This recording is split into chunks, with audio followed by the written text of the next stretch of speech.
Esme? Then you know her.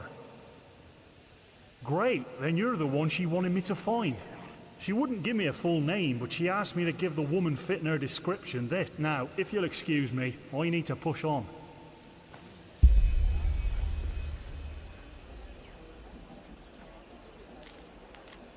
Meet me at the old lighthouse near Duneville.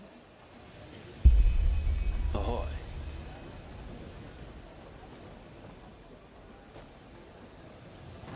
Ahoy.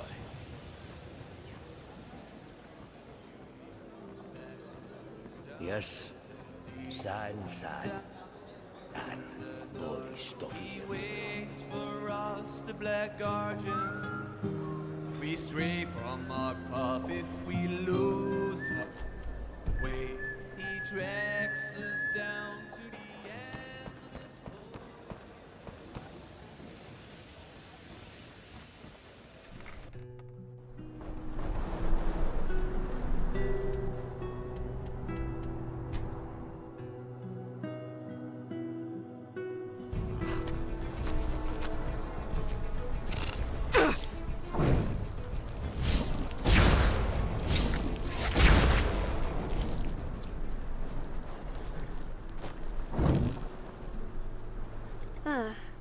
I was wondering if you'd come. No idea. I discovered it by accident. But there's something about it, isn't there? It helps me clear my head. It helps me think. Good question. Shall we go up? The view from up on the roof is great. My, look at that. If it weren't for the bone rippers and the bandits, this place would be almost picturesque, wouldn't it? Tara would have liked it. I'm sorry. My emotional outburst in that ruin, it was uncalled for. I shouldn't have said those things. Neither to you, nor to Tara. To her memory, that is. No. Selfish is the wrong word for it. You know, Tara once tried to explain to me what it's like to live that black fog. We had just spent a wonderful evening together, and we were sitting on a beach, not unlike this one. We kissed and cuddled, and then all of a sudden, she started crying. I tried to comfort her, but it was pointless. She just cried and cried, for almost an hour. At one point she told me that she was sorry. That she was sorry for being how she was. That there was nothing she wanted more than to be different. But that it was out of her control. The fog. It's always there. And there are moments when it just overwhelms you, no matter how hard you try to fight it. Don't you see? She didn't choose to be that way. And she told me that the worst part of it all was seeing how much her suffering dragged me down right along with her. Yes. I don't even understand what it is that you love about me. All I do is drag you down. Strange, isn't it? Now that I'm telling you all this, I understand her. But back then, I just didn't. I couldn't. Good question. Of course, I still struggle understanding why she did it. And the fact that she's gone breaks my heart. It just breaks my heart. I wish I could travel back in time and tell her that I will stand by her, no matter how she is, and that she never was or could ever be a burden to me. Don't get me wrong. I don't blame myself for her decision. Joining this cult, giving her life, it was her choice, and she didn't do it out of malice. But I just wish I could have somehow made her realize that it always gets better. That the two of us might have eventually beaten the fog someday. I know. But maybe we can somehow make it easier for them. Of course, there are still so many questions. Most of all, who that veiled woman really is, and what she needed those people for. But I'm guessing we won't get an answer to that. Who knows? Maybe what she said was right, and Tara's sacrifice really wasn't for nothing. We'll never know. Well, I'll see. I guess I'll travel back to Kyle, to my clan. If I find a ship that's still willing to cross the Red Sea, that is. Ah, and here. I promised to give you this, didn't I? An amulet, yeah. It's an old heirloom, and you should have it. And no, don't say anything. You risked your life for me, without the prospect of loot or treasure. I'll never forget that. Never. Thank you. How about you, though? What are your plans? Good answer. I'll stay here for a little longer. The sea, the moon, the night sky. I know it sounds dramatic, but they help to ease my mind. Yeah, you will.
Hear my words, O path-abiding people of this holy city.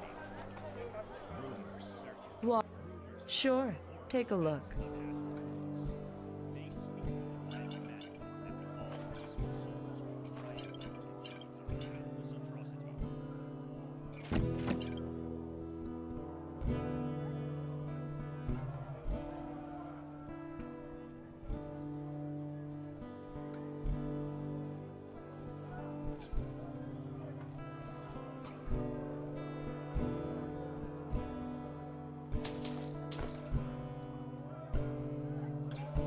Walk blessed. Hey, wait a moment. You're the Neramis, aren't you? The Outlander. Well, let's put it this way. I have a pair of eyes here and there, and it's always good to know who comes into this city and when they do so. Books, scrolls, potions, Help. anything. You're an unfamiliar face, and this is just what I need. Let me make it short. I'm a businessman, and my specialties are the liquid pleasures. In Ark, most inns only pour 2 drinks. On the one hand, my beer. On the other hand, Rivervale Ale. Dalsarker honey wine is what they like to call that swill.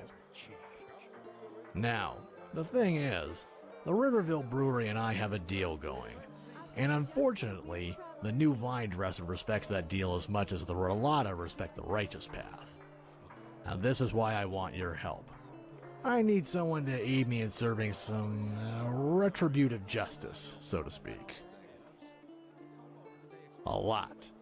Depending on how good you do, we can even talk about letting you in as a shareholder of my brewery. With small parts, of course. But as I said, that depends on how you do. Now look at that. Aren't you curious? That's good. I like that. It's simple. 7 barrels of beer per tavern and per week from me. 7 barrels of wine from him. No tricks. Correct. That way, we maintain balance. Should an inn order more than these 7 barrels, either I or the vinery inform each other about it first. The fact is, that new vine dresser doesn't care about that deal at all. All he does is walk around saying things like how he'll grow the business, how rivalry adds spice, and other Kalian horse shit like that. And unfortunately, some people seem to fall for him. One innkeeper hasn't ordered from me for 3 weeks, and now pours only ale instead. Wonderful! Here, this is a flask of highly concentrated vinegar. Sneak into the basement of Fat Leorin's Inn, that's one of the inns that fools talked into only buying ale, and pour that into the big mead barrel. And, I probably don't need to say this, but still, not a word to anyone. Get back to me once it's all taken care of, and we'll talk coin.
Obulus, my dame, please. The Lord will redeem you for your kindness.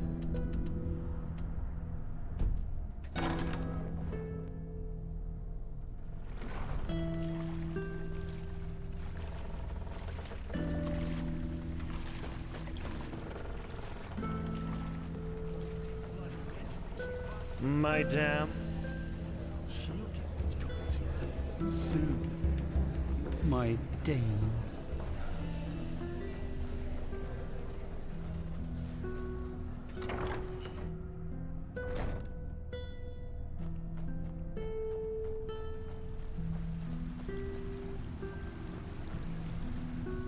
Ah, there you are. Had any luck? I feared as much. And why? Please, there has to be a reason. One that explains it all. What? That? By the name of the sun. I can't believe it. What? What about the rest? If there is any chance I can free the Hazels from the shame my grandfather caused, I have to take it. I can cure the plague. I just know it.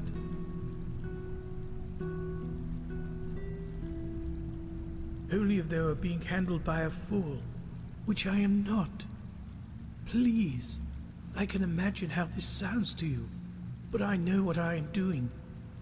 If you don't give me the samples, there's no way I can atone.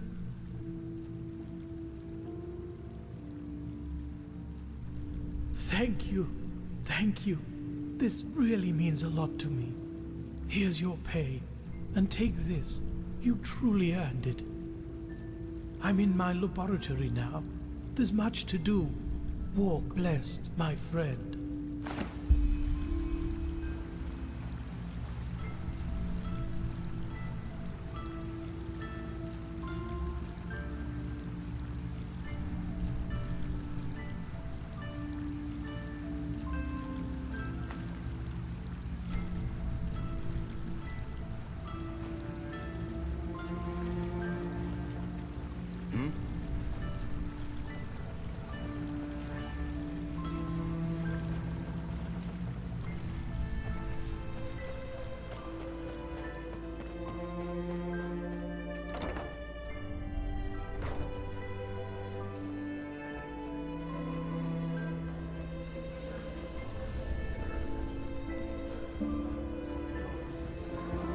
Bloody rats. Eating A the penny, last penny madame. right out your Please, pocket. just one penny.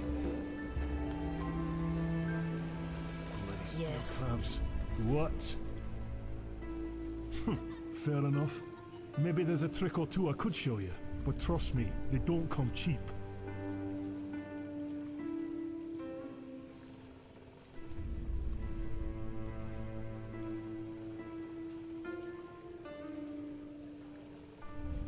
Yes. A Just sun move child, along, will you? huh? foreigner, Word of huh? advice. What a surprise. Don't go sauntering about dark alleys down here.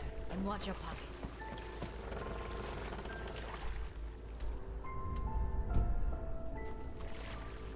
Move along.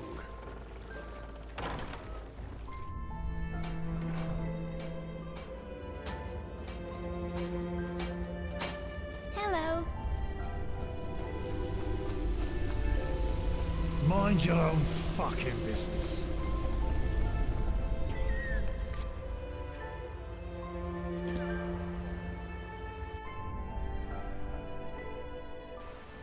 Midnight.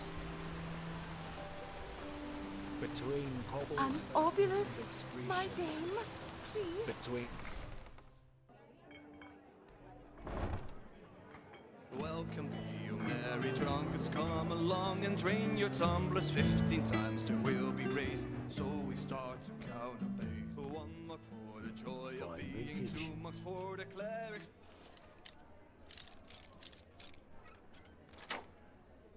Eating 3 mugs for the needy souls who are always out of dough.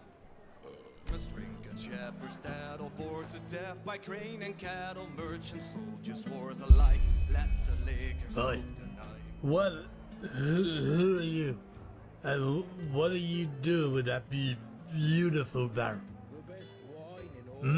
That is nice of you, you know. But I think today is your lucky day. For 50 pennies, I will forget what I saw here.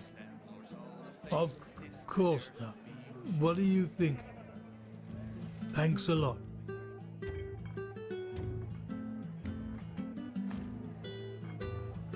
Welcome, merry drunkards, come along and drain your tumblers. My, have you not had enough?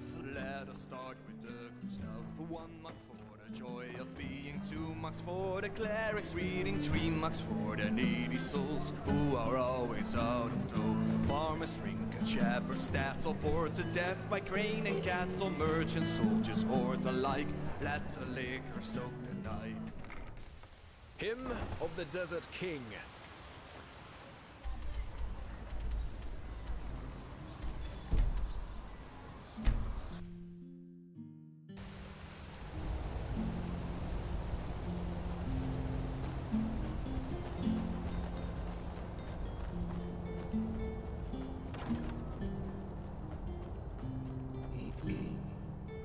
Wonderful.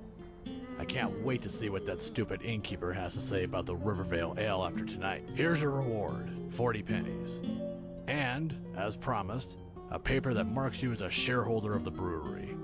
That should keep you motivated to stay silent about this in the meantime. Not a chance. Talk to Samael Sildren and Sildren and Friends. Now, walk blessed. There's a lot to do.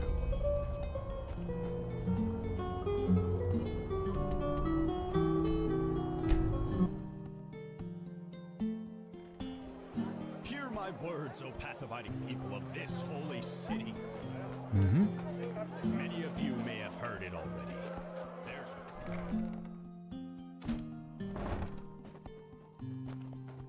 Hello. How may I be of service? You do?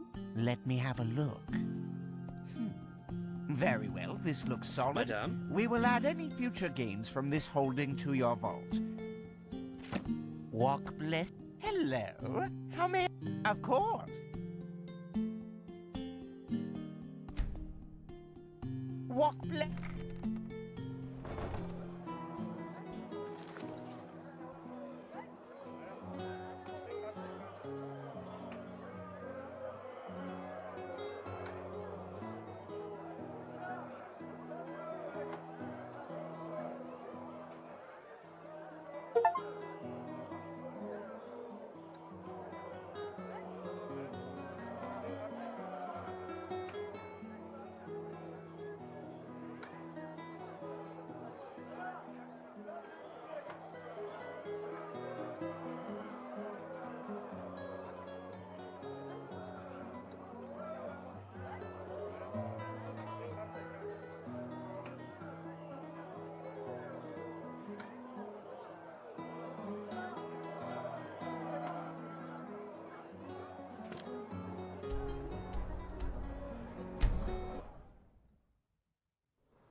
You made me whole again, O strange soul, and for this you shall have my thanks. What is your wish?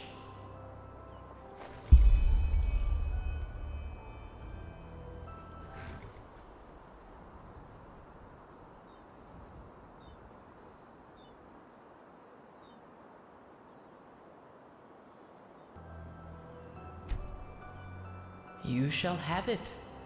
Now I can sleep, strange soul. Walk blessed. The silence awaits me.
Well, look who's arrived. Did you have any problems finding your way around? Right, you're from Ostian, I almost forgot. They're quite fascinating, these places, aren't they? You can climb high, and you can fall just as deep. And every place vibrates with life.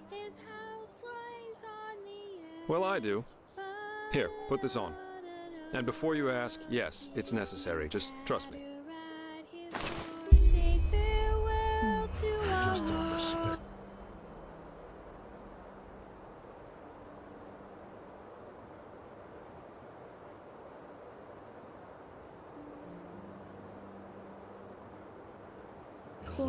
Hey!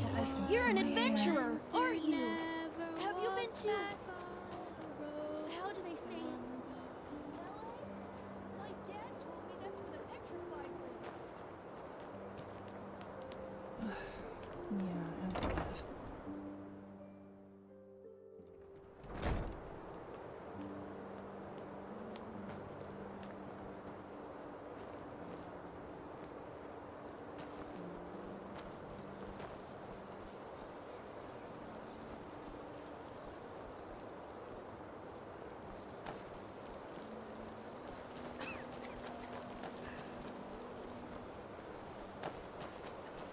So, about this fever. Usually those gifted with magic have to report their talent to the Order, and then pass a ritual that teaches them how to deal with their magic. The journey to the water is what they call it. Once they've passed that, the fever reduces to an endurable level, and new alchemists have their names registered in some kind of holy book. But there are other ways to get rid of the fever, and I hope my employer can tell you about them.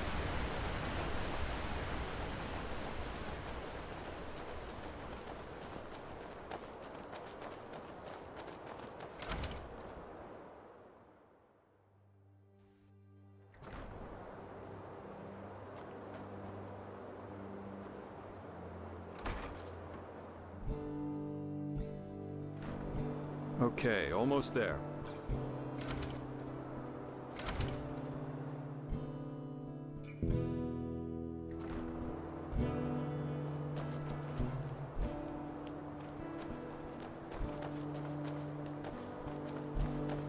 This is holy ground, Outlander.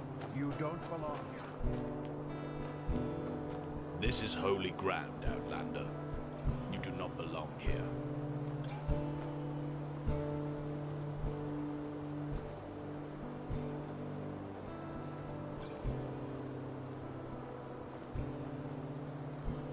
Thou art my light, my glimmer at the horizon. Thy name is my sacrament, and I vow.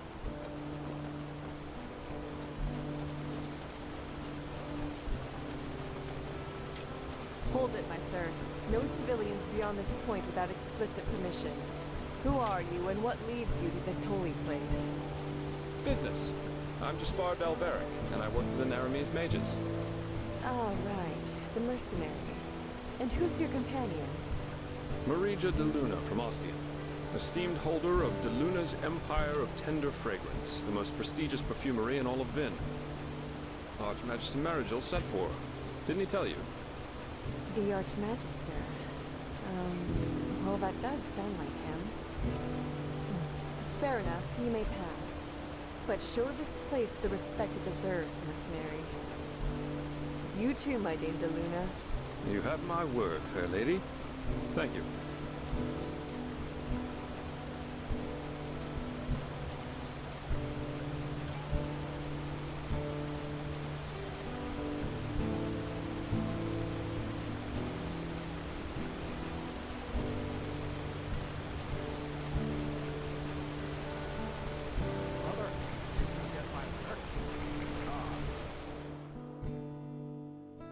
Yes.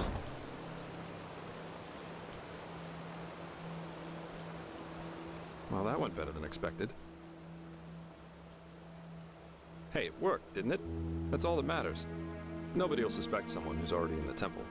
Anyway, I think it's about time I tell you a little bit more about this employer of mine. His name is Constantine Firespark, and he's one of Narathzor Orenthiel's former followers, which the new Grand Master, Tealor Orenthiel, brought here by ship about 2 years ago. That means he's one of the former arch-enemies of the Order. They usually wear green, while the Order wears white or red. That should make it easy for you to tell them apart. Firespark's pretty much the eldest of Narathzul's mages, and quite well versed in magic, at least from what I've heard. Plus, he's a very gentle and likable fellow, which is why even the keepers like having him around. Let's hope he can tell us a thing or two about these visions, and help you get rid of the fever. Come, follow me. Huh? Keep your chin up.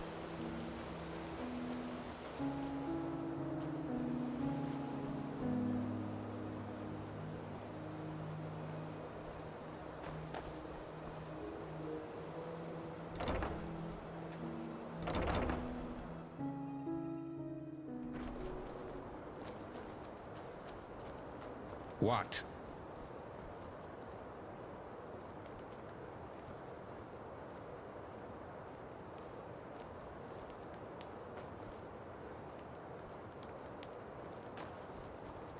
Blazes, I just can't bloody believe it. All right, here we are.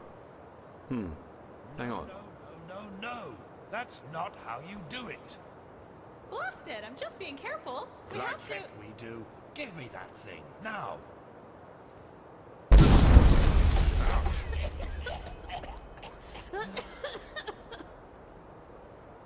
Blasted, blistering blazes.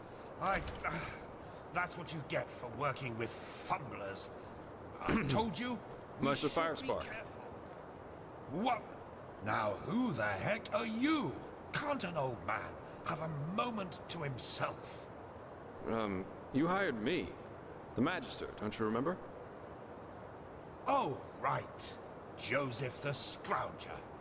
So why are you here? Had any luck? Just spar. And yeah, we did find something. I suggest you first of all tell me when I allowed you to drag your flings up here. Do you need me to explain the meaning of the words highly and confidential to you? I'm sure there's a lot you can explain to me, but let's save that for later. This particular lady over here needs your help, to be frank. Arcane fever. Is that so? What exactly has that got to do with me? Let the Keepers and their holy rituals take care of it. What is it with the costume, anyway? This woman's magic is different, Meister. Just feel her aura, and you'll see it. Plus, she's from Narim, just as you are. Well, all right then, for nostalgia's sake. I really hope you're not wasting my time, though. Working with these religious buffoons is bound to make any rational thinking person go bonkers. Anyway, that chair over there. Take a seat, and I'll have a look at that fever of yours. All right, then. This will tickle a little. Yeah, you're right. This aura does feel different. Complex somehow, and powerful.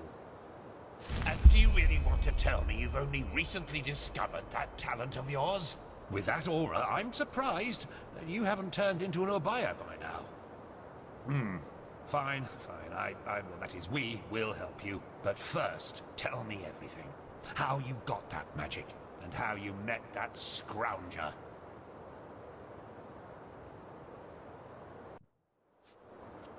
I see.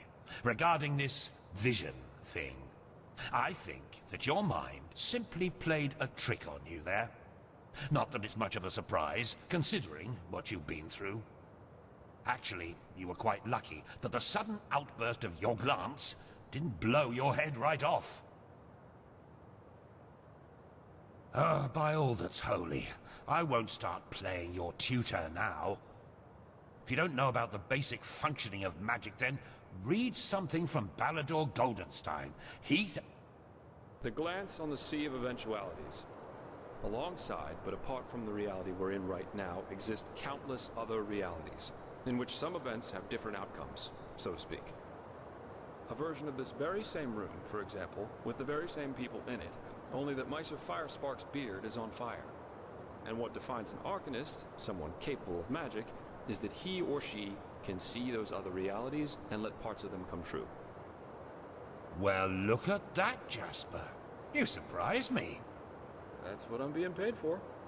How powerful an Arcanist is depends on 3 factors. How far away are the eventualities that he can see, how well he can bring parts of them into our reality, and finally, how well his mind can handle seeing other realities simultaneously with ours.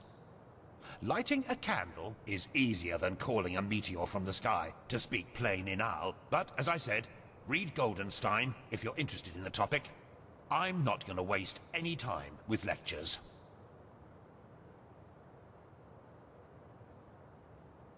Well, that's probably a sign that you should go easier on the booze.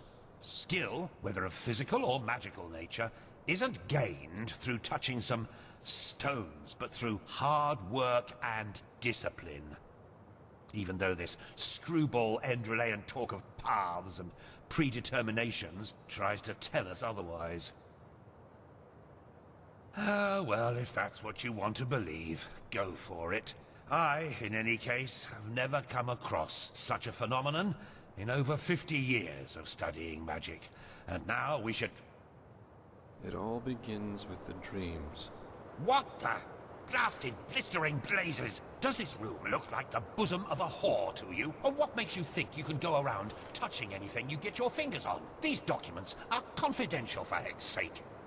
I knew it was a mistake to hire a thug like you. Lashery always had a weakness for... Correct me if I'm wrong, but I remember you telling me something about dreams that led you and Tealor Renthiel here, didn't you, Meiser?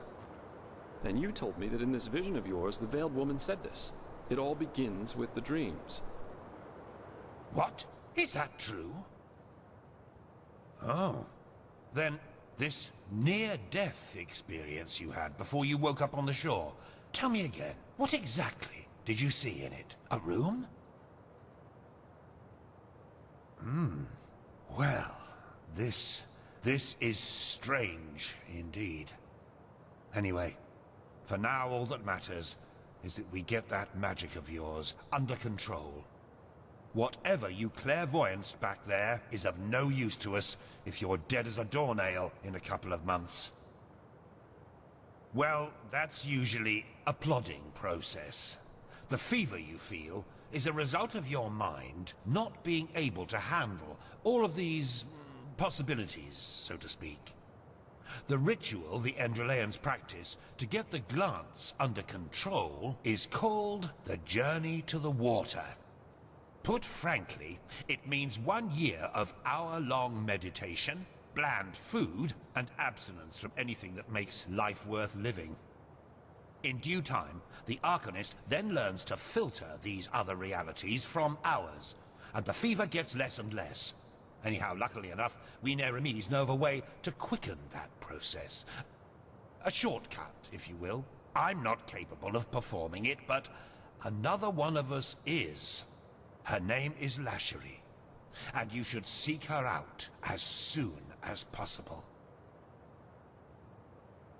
There is indeed, and this reason is called ignorance. The Order's rituals haven't changed since the Lightborn slipped out of their cradles, and the Keepers do their best to keep anything progressive out of their country.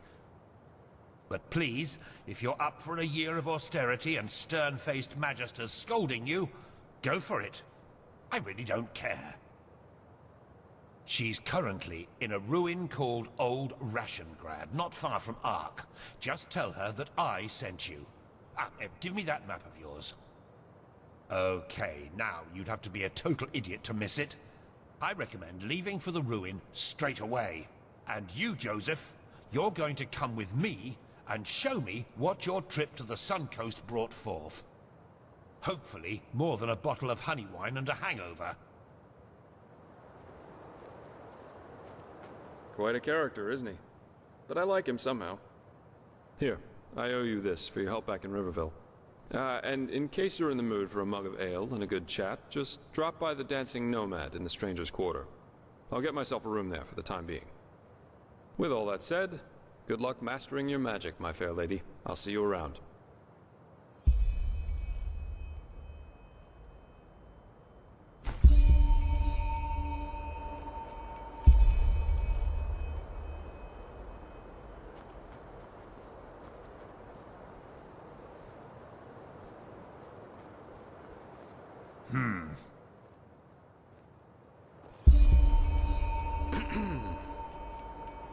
Oh, you're here. I thought you were in the city. No, the Archmagister ordered me back. Feels good to be here, to be honest. A This is holy ground, Outlander. You don't belong here. I still can't believe that really happened. Brother Yarrow, he was such a good man. I don't think the Red Madness cares much about that. Probably not, no. I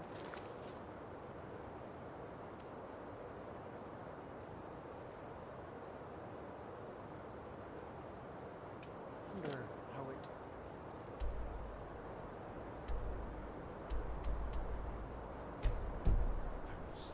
The infection. What do you mean?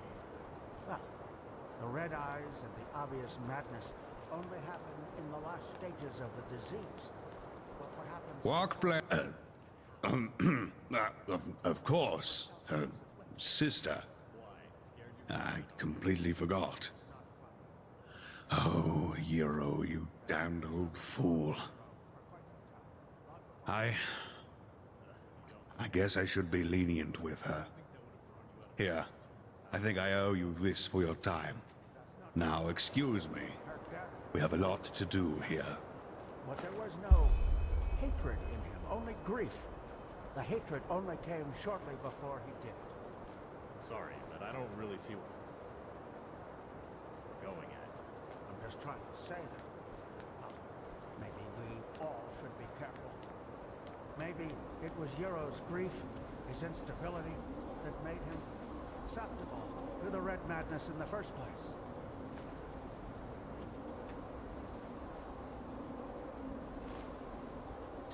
Let the Flameling and the Apothecari find that out. I have to go now, brother. Walk blessed.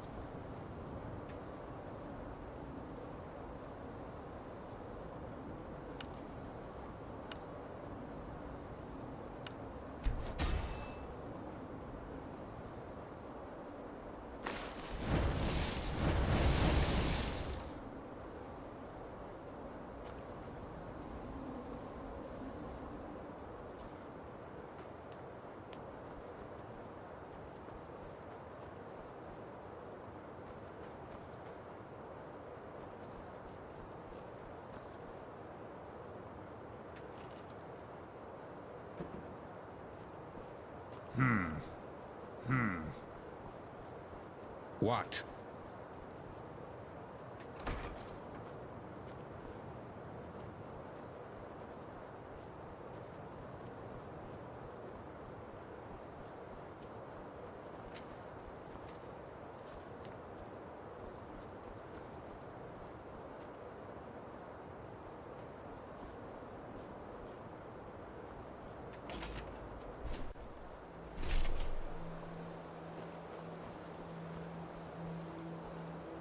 Well, well, if it isn't the prodigy. Magister Karus has been looking for you. Is it true that you're a... Karus? Why's that? An outlander. I think it's about the tome he wanted you to transcribe. The city. Ah, Move along. Well, never mind. I don't know, somewhere By the way, else. have you seen this new...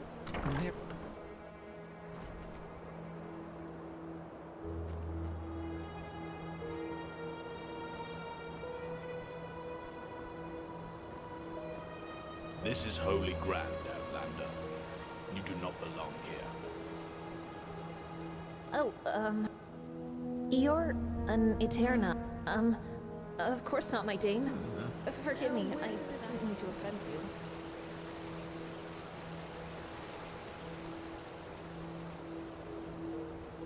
A foreigner, huh? What a surprise. Greetings. 안녕하세요.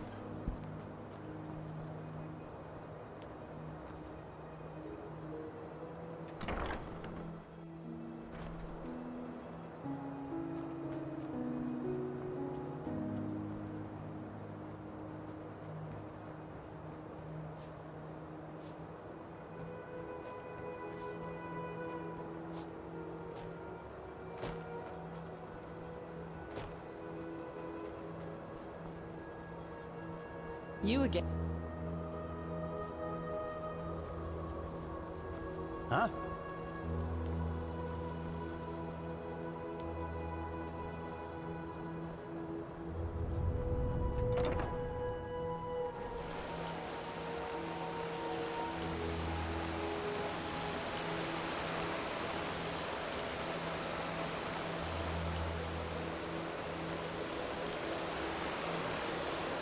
This is holy ground, Outlander. You don't belong here.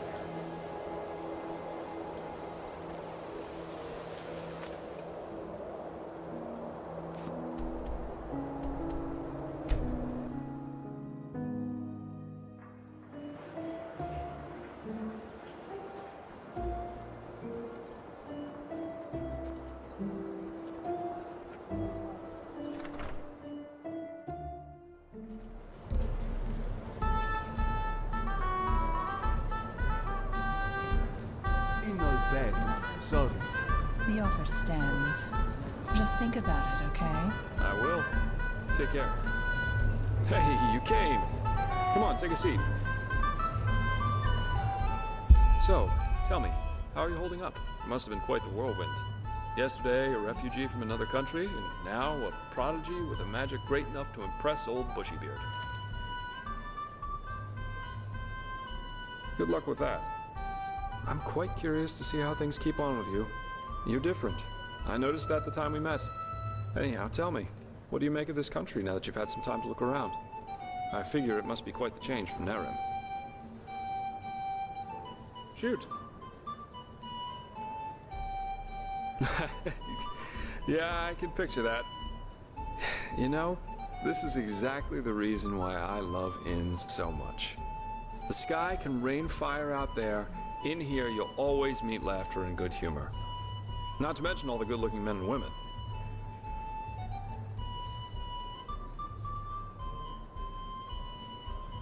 Yeah, you don't. Though I think I've seen enough of this place by now. Of Enderall, I mean. There's a ship sailing for Calais next morning, and as it seems, it will be the last one for quite some time to come. Who knows? Maybe they still have a cabin to spare for a handsome treasure hunter. Oh well. This entire thing was more a coincidence than planned anyhow. The Order needed someone with skill and discretion. I was around. End of story. I never intended to stick around for much longer. Heck, me as an ambassador of the Holy Order, could you imagine that? Not one step further, O fair maiden. Drop your garment so we may both bathe in Malphas's holy light. Actually not that bad, don't you think? Well, what good is a frown anyway? What matters are results, not attitudes or intentions. What does the wise hermit say? Nothing is of less importance to the saved than the reason for their rescue. The only difference between a mercenary like me and a holy warden is that I'm at least aware of the fact that I do what I do for myself, and no one else. I'm trying to say that all those heroes and self-declared messiahs are no better than everyone else. In the end, we are all selfish, because we always act in accordance to what we think we have to be like. So yes, maybe the keeper saves the farmer from the bandits. But at the end of the day, he does it because he sees himself in a certain light. You know, the funny thing is that a lot of times, it's especially those who think of themselves driven by a higher purpose who are the really dangerous ones. They don't understand what drives them, and that makes them easy to manipulate. The only thing left to do for the capable hate-monger or tyrant is to somehow combine his own ambitions with the mental image of this person. And presto, you've got your perfect puppet, only waiting to dive into the next hail of arrows for their honor, their religion, or whatever they thought of this time. It's just so idiotic, you know? The world would be a much better place if everyone could just acknowledge that the only reason we're here is that we want to be happy.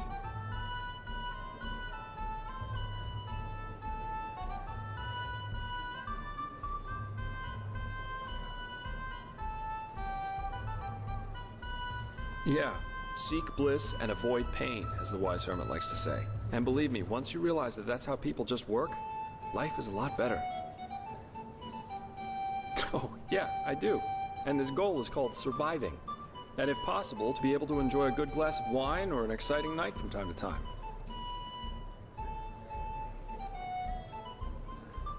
Oh, Blazes, you make it sound so dramatic. Doing something for your own sake doesn't make you selfish. But yeah, basically that's it. I don't know, call it a feeling. But if there is such a thing as a universal point to our lives, then I'm pretty sure we won't find it within the pre-digested philosophies or religions most people believe in. And hey, I'd be the last one to reject this great truth if she were to knock on my door, naked and tits jiggling. But until then, I'd rather try and find my own answers.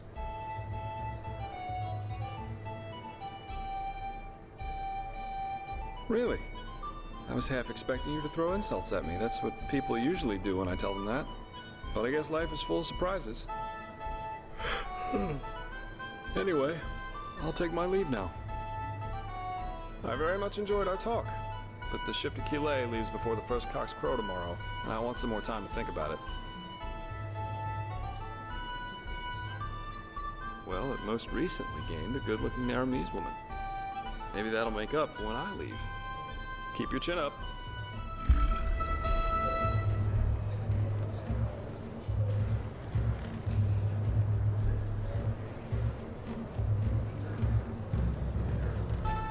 Huh? Keep your chin up. Okay,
Shit!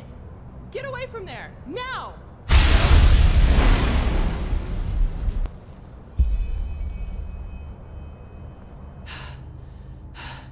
By the prophet's ass, 1 second later and I would have been scraping your remains off the floor. What in blazes are you doing here anyway? Let's put it this way. I know how to hide when I don't want to be seen.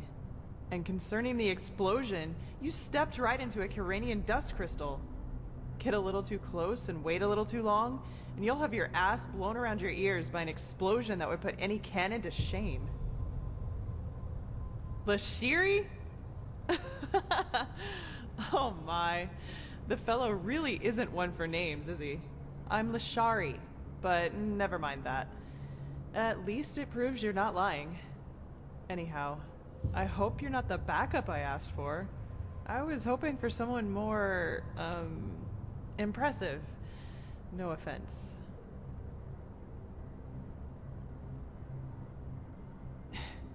Is that so? Indeed. You have some uncontrolled magic inside you. And quite a lot of uncontrolled magic. Not bad. I've never felt anything like this before. Very well. If Constantine insists, I will perform the ritual on you. But it'll have to wait, since I'm up to my neck in this shit, as you've probably noticed.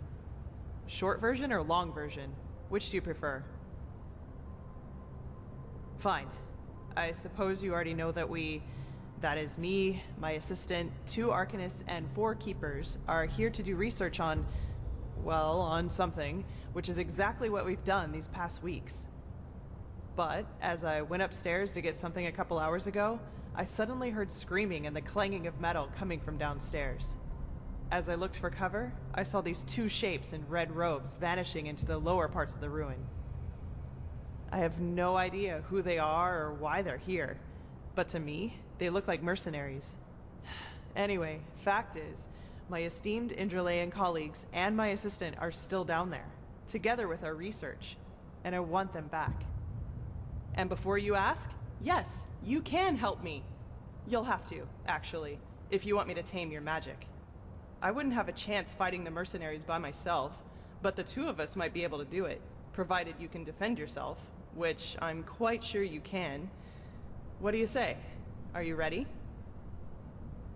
Oh, that's hard to explain, but part of it is finding the answer to the universal question. Why do some people have the nerve to ask irrelevant questions when shit is going down around them? After we've cleaned up the mess, we can do this whole "who are you and what are you doing here" thing if you want to, but this really isn't the time. No idea, but I don't think there are more than a dozen. Also, they don't anticipate any resistance, which is to our advantage. Fine, then follow me. And keep your weapons ready. I think I just heard footsteps down there.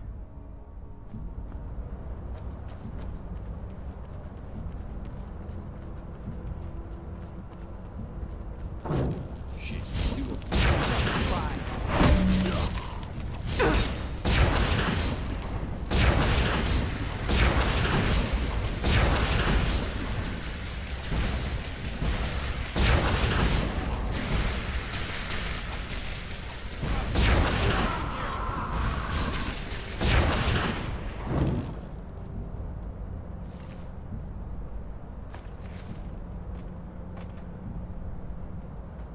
Stabbed like a pig. Hang on. What's this?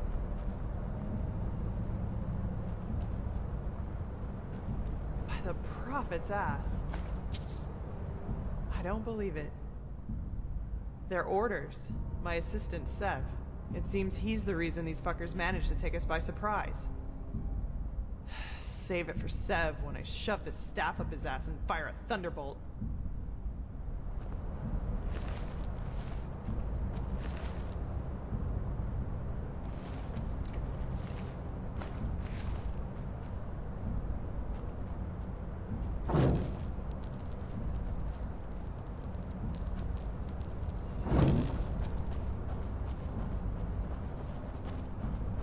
Shit, can you smell that? That's fire. So, these guys really are trying to destroy our research. We have to do something. You're adept at magic, right? Take this spell and use it to put out the fires. If I'm right, the mercenaries are trying to destroy the stone fragments. We have to stop them. You take the lower part of the ruin. Try to save as many stones as you can. I'll take the upper part, and when it's all done, we'll meet here again. Oh, and one more thing. If you should find my assistant Sev down there, try to take him alive and bring him to me. I want to take care of him myself, okay? Then let's get going.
you waiting for? Help me, damn it!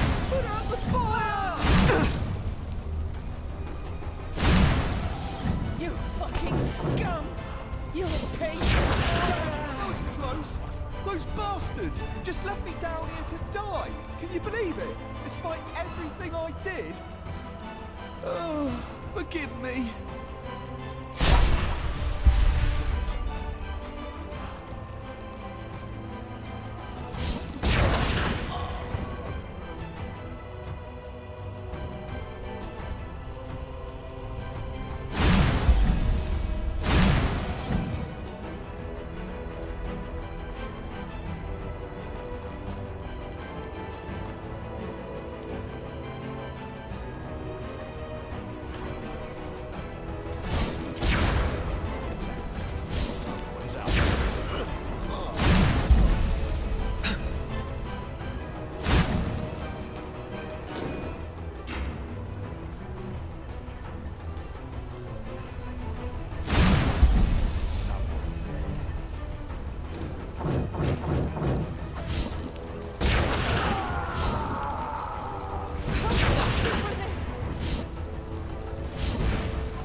Well, I'll be damned. That's what I call good timing. I take it you were successful? What about the fragments? Did you save them? All of them? Call me a pregnant Lyran. You really are good at what you do. You won't regret it, I swear. What about Sev? Did you find him? Fuck. That little shit. I was hoping I could make him tell us who's behind all this. Well, whatever. No use crying over spilt milk, I guess. What's your name, anyway? Amidst all this, we didn't have time for formalities. You're pleased? Well, that's good to hear. I actually had the feeling that I was a little rough on you. Sorry for that, really. Sometimes I just have a short fuse. Anyway, let's talk about the reason you're here. For starters, tell me how you managed to get the old ranter to trust you. That doesn't happen very often. I've got time.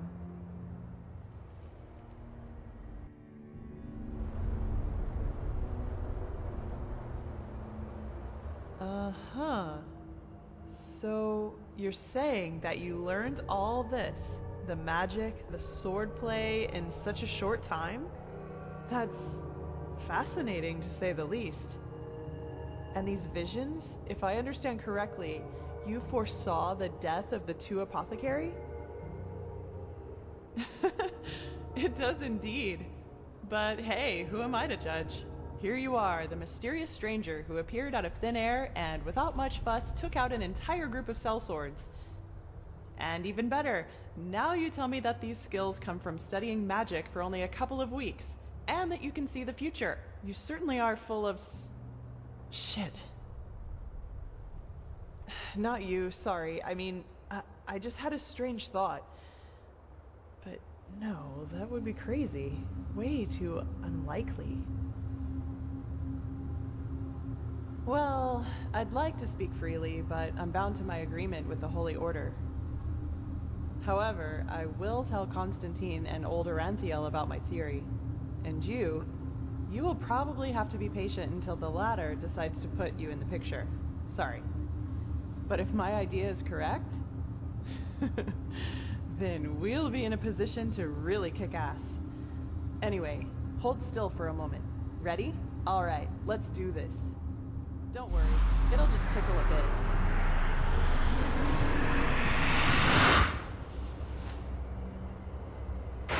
Fuck!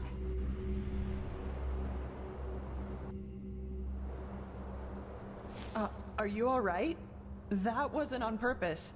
Really. Sorry, as I said, I didn't mean to do that. I have no idea what just happened. The ritual isn't exactly harmless, but normally you shouldn't feel more than a weak tickle at most, regardless of how it goes down. But, maybe this has something to do with the strangeness of your aura. I already said this, but it's so different. It's hard to explain. Somehow complex and cold, maybe. But hey, I'm probably just out of practice. It worked, and that's what matters. Your fever will now settle down to an endurable level, and maybe even vanish if you're careful.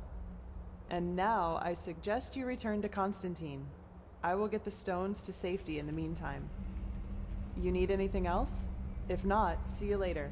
We're going to meet again. I can feel it. Well, put simply, they're supposed to protect us. But old Aranthiel will tell you more about it later. Take care.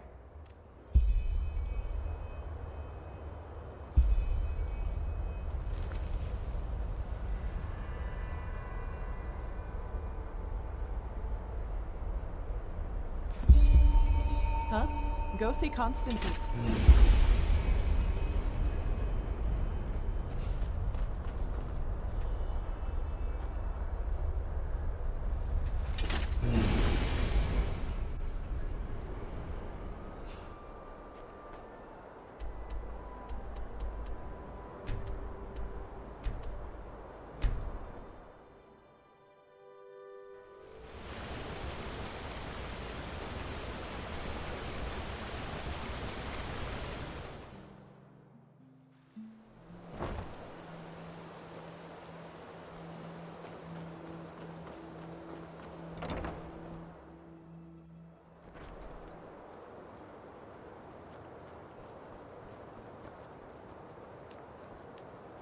You.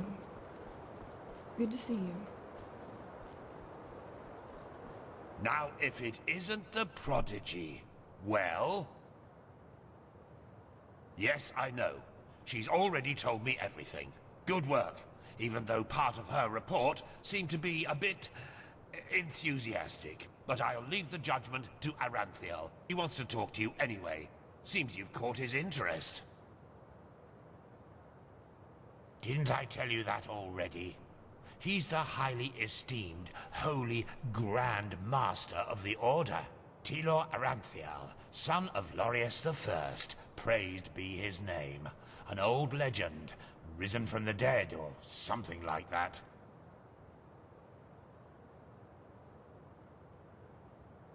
In the Emporium, the last building on the left side of the temple. Just tell the guard that Aranthiel has asked for you, and they will let you in.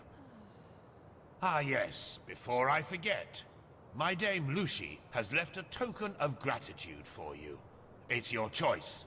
Do you want a book, an old map, or a bag of pennies?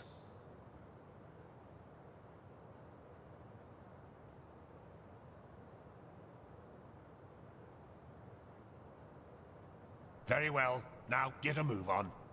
I'm sure we'll talk again later.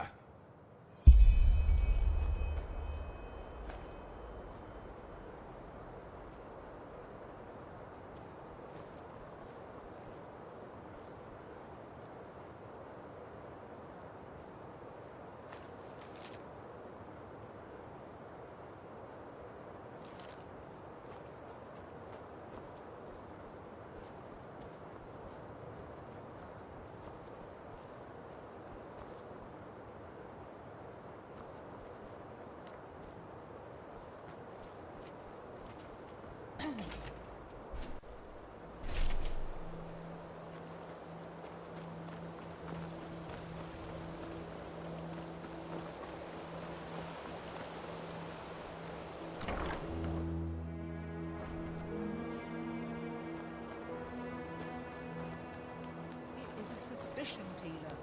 And to send an entire division across the sea because of a suspicion is madness. We need to find out who sent the mercenaries. This Pegast said that they were after the Signet Stone, and if they succeed in getting hold of it next time, then the Black Guardian alone knows how to stop the cycle. The cycle.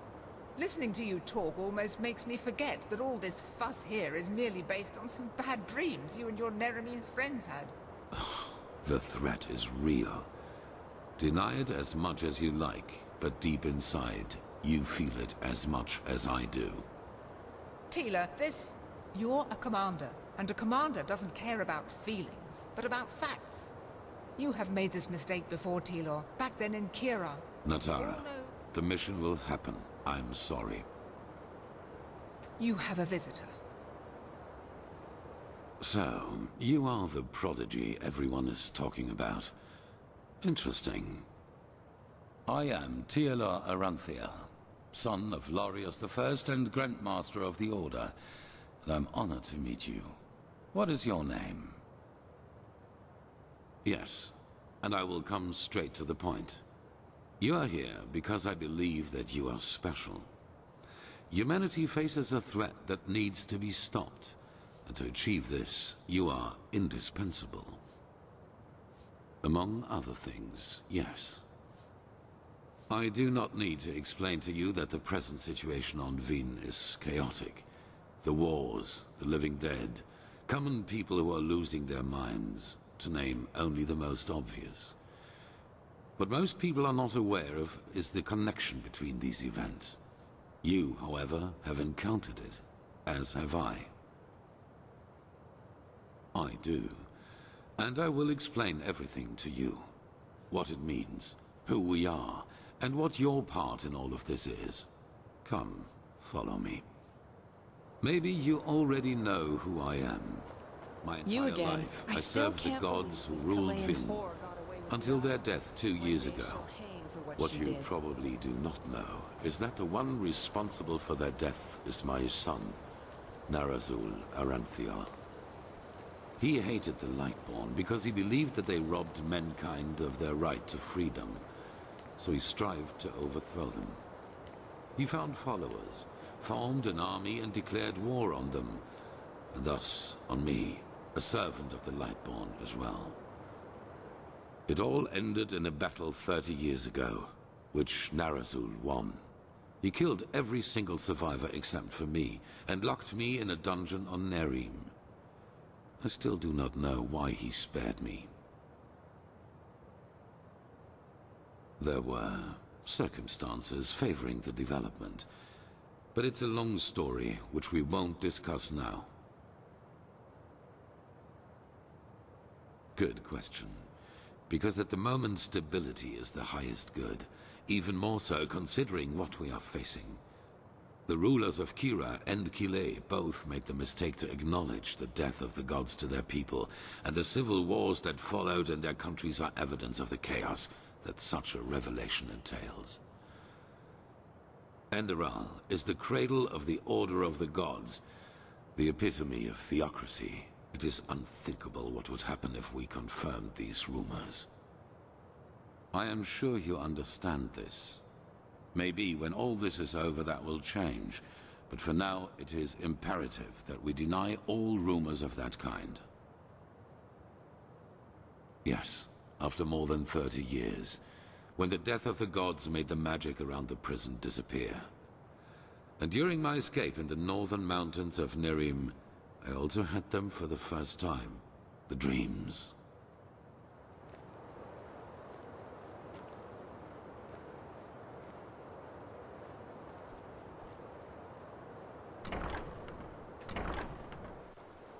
I always saw the same glaring, terrible light, heard screaming, and I felt like I was burning up from the inside. And above all, like a veil, there was the knowledge of imminence. At first, of course, I dismissed these dreams as the delusion of a man close to death. So I concentrated on making it through the mountains somehow. 2 days after my escape, I was completely exhausted, and I would have died if a former acolyte of my son had not found me. Yes, but he did not recognize me, and brought me to their headquarters instead, an old monastery in the mountains. The others were aware of my identity, but for whatever reason they did not kill me. Maybe because they thought that the death of the Lightborn had made me insignificant. I do not know. Still, even after my recovery, the dreams continued. At first, I doubted my sanity, but after some time I told the leader of the mages, Constantine, about them. And he said something that I'd never expected. I was not alone. He, as well as many others magically gifted on Vin, dreamed the same dreams. And the more we talked about the matter, the stronger our suspicion grew, which has now turned out to be the truth. The dreams, they come from the same place. They are a shared memory. The collective subconscious, yes. I know that you can feel it too, and probably far more intense than we do. But like you back then, we were not able to make sense of the images. So we went looking for answers in the remains of the civilization that was before us. The Pyreans. 3 things. First, there were many civilizations before us and before the Pyreans. Maybe hundreds, maybe thousands. Second, the history of each civilization unfolded and still unfolds according to a pattern. They emerge, they blossom, and at some point, at the apex of their existence, they simply disappear without any trace. And third, everything that has happened in the past years, and which is still happening, indicates that this disappearance lies ahead of us. We are part of an eternal loop, a cycle, and our cycle is approaching its end.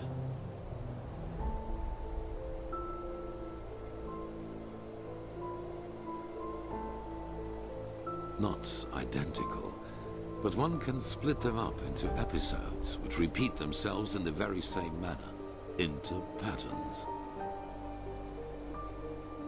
Yes, dramatically put, they're the envoys of the end.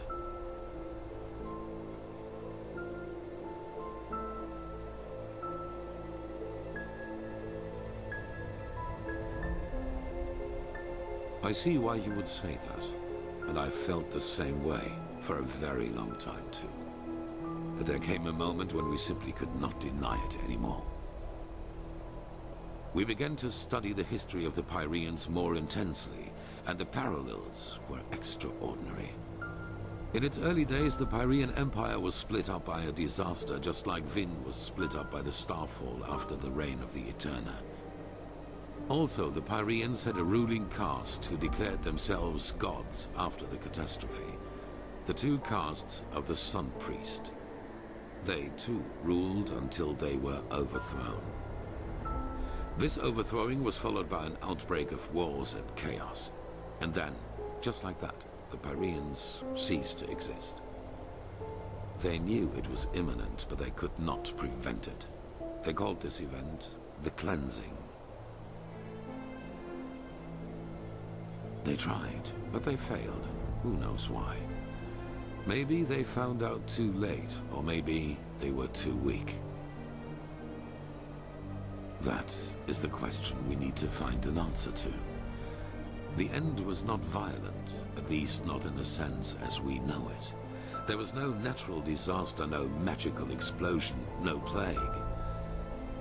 Even though there was war in the Pyrean Empire before its ruin, when the cleansing happened, it was as if all living beings simply fell down and died. It is ghastly. Well, this is the reason why we need your help. Not only episodes of history recur within every cycle, characters do as well. Yes, the Pyreans call them the emissaries. They emerge very shortly before the cleansing occurs, like a law of nature, an answer to the Red Madness. And I am one of them, as are you. While I take on the role of the ruler, you take on the role of the prophetess. It's just a description. Call it what you will. But without doubt, it is the truth. Your story matches the descriptions perfectly. Yes. Former enemies or not, both sides have understood the magnitude of the threat. The magical knowledge of Narazul's former mages is vast, as is the power of the Holy Order. Even though not all of the Keepers agree, as you probably have already noted yourself. I do not know. Firespark the Mage has told me your story, and even though your fate is tragic, unlike me, you were insignificant before your change. So maybe everyone can become an emissary, or we simply have not understood the pattern yet. No, as I already said, the emissaries simply appear at the beginning of the end, like pieces on a chessboard. We are determined by our skills. How and to what end we use them is our choice. On the one hand, your power. You carry the potential to master any skill within a fraction of the usual time needed. I assume you have already realized this. On the other hand, your ability to look into the past, and therefore into the future. Your visions are a window into the past. And as every cycle is based on the same events, it is a window into the future as well. You can feel the thread this world is woven with. And because of that, you can see things that have happened, and thus will happen again. This gift makes you indispensable to us, and it is why I want your help. Hollow words. Deep inside, you know your responsibility. Trust me, we are more alike than you believe. That is the wrong question. The correct question is, what alternative do we have? To wait and die? If it is wealth and power you seek, you will have it. The Order has enough of both.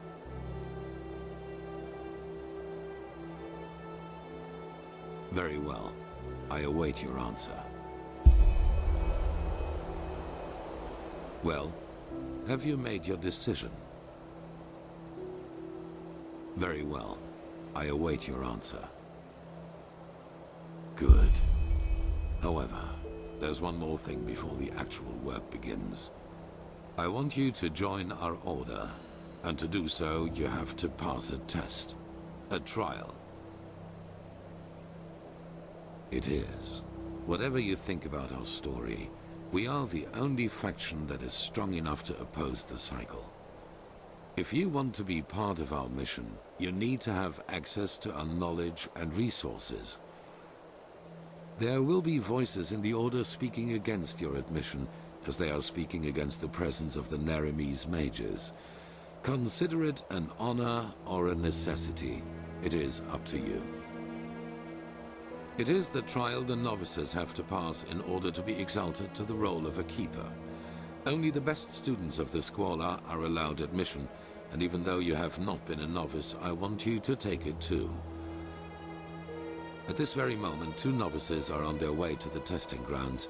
I have informed them about your arrival. I have only a slight acquaintance with them. However, I know that they are both very talented and have been working hard toward the test. But see them for yourself. I had a hunch. Let us leave it at that. At the border to the Heartland, near the Whisper Wood. They will be waiting for you there. Take the Myret, talk to Signet Master Bartar, and hand him this package. And then follow his orders. Ah, one more thing. It might be self-evident, but keep your knowledge about the death of the Lightborn to yourself. I do not believe you can do any real harm, but in the worst case, path-abiding people will consider you a heretic. After the cycle has been stopped, we will deliberate upon how we deal with the matter.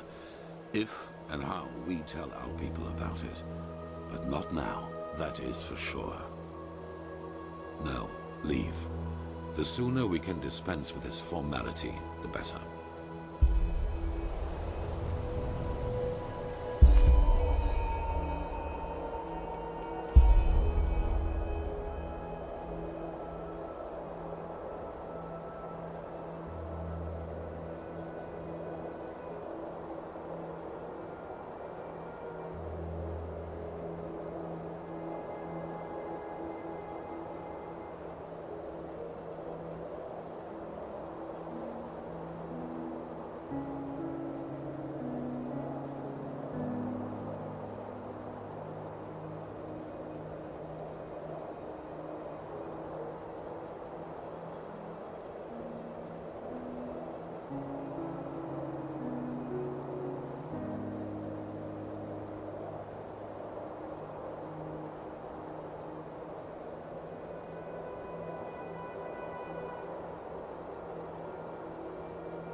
Who are you?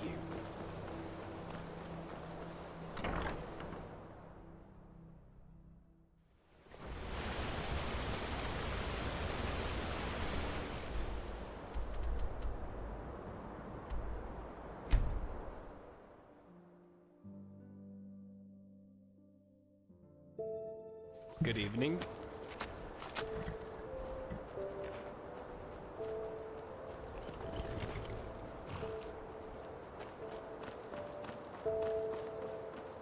Yes. Oh, yes. You're the prodigy. I was expecting something else. I hope you're aware of what you're getting yourself into. Our novices trained for years for this trial. And as much as I respect the Grand Master, I think this is naive. In other words, it will be dangerous. Be aware of that. Oh, look at that. It's a bold swashbuckler. But fine, as you like. Then it seems I'm granted the extraordinary honor of exalting the first Pathless in the history of the Order to a keeper. The others will scream for joy. Give me the package the Grandmaster gave you, and say hello to your new comrades. I have to go prepare something. What? Oh, hello. You're our unexpected addition, aren't you? The prodigy? It does, actually. I'm Kalia Sakaresh, by my path novice and aspirant to the First Sigil. I've been told what you did in Old Rashengrad, that you saved the excavations and fought back the mercenaries all on your own. An astonishing feat, truly. You have my respect for that.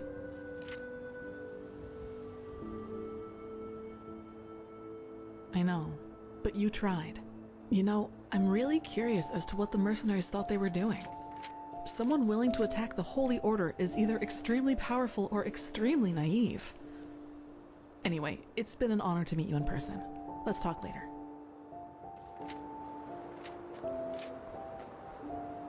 I don't want to hear it. You're prattling. I don't want to hear it. Just shove off. Heretics. All right, enough of the chatter. Come here. Here. These potions will be necessary later, so be careful with them. Apart from that, it's still a few miles to the ritual place. As you're all gifted with magic, the spores in the forest ahead will make you a little dizzy, but we won't stay for long. Any questions? Long story. Simply put, they come from a special kind of mushroom that has infested this forest, and staying near them worsens the arcanist's fever. So, in case you're thinking about exploring further, take some magical protection and some ambrosia with you. Good. Stay close to me.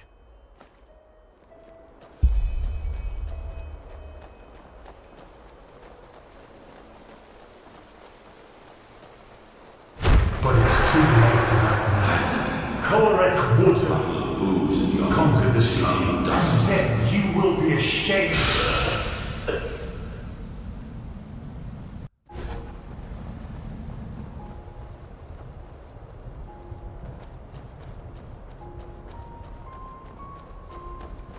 So this is the Whispering Forest. Fascinating. I've read a lot about it, but never actually seen it. Poor thing. My brothers and I have seen the border countless many times before.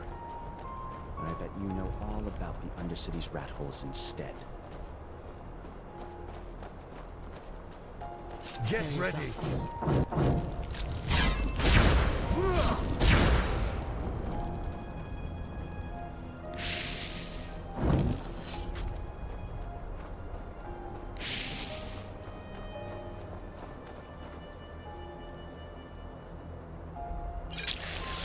Get ready!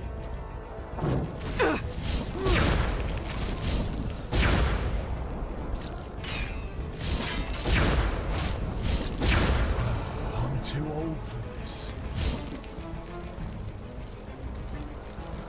More of them!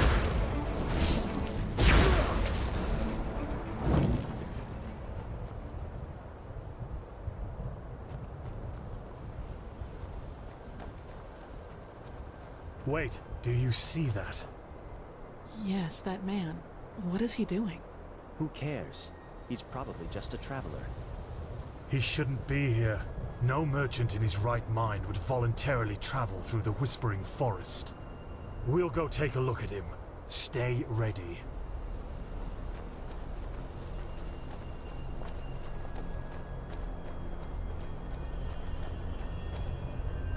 I see it. She's with me now. Forever. Kirosh! What? You there? Who are you? And what are you doing here? She's with me now. Forever. What are you, deaf? Identify yourself! His eyes. Master, this is the Red Madness. Shit, of course. You will put away that pickaxe right now, my sir, and then get on your knees. She wanted to leave. Don't you understand? She wanted to leave me. Just like that. This is But now, she will stay. By the righteous path! Have you lost your mind? I could ask you the same thing, damn it! Did you forget what Magister Yarrow did to the novices? This man could have attacked us at any moment. Oh, really? Malphus protect us from your cunning. But did the thought ever cross your mind that one needs to understand a disease in order to heal it? And that some apothecary might have given their left hand for a living patient? You're not being fair, Master. I was only protecting us. Like heck you did. You behaved like an idiot. And not for the first time. The other masters might ignore that fact due to your religious commitment and your bloodline. I get that. But if something like this ever happens again, you will be suspended from the rites and will spend the rest of your life polishing prayer banks in the sanctum. Do I make myself clear? He really was trying to protect us, Master. maybe... Do I make myself clear? You do, Master. And I beg your forgiveness for my offense. Granted. Now let's push on. We will take care of the body after the ritual.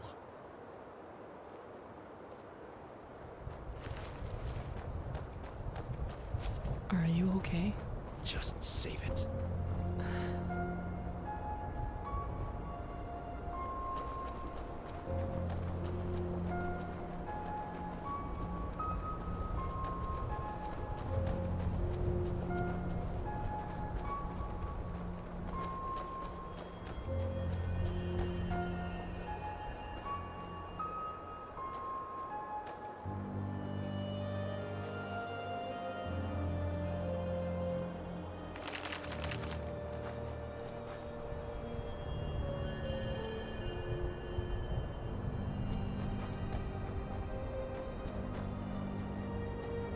Here it is, the first foothold. This is where Malphas's vassals erected their first camp, so behave yourselves accordingly. You too, prodigy.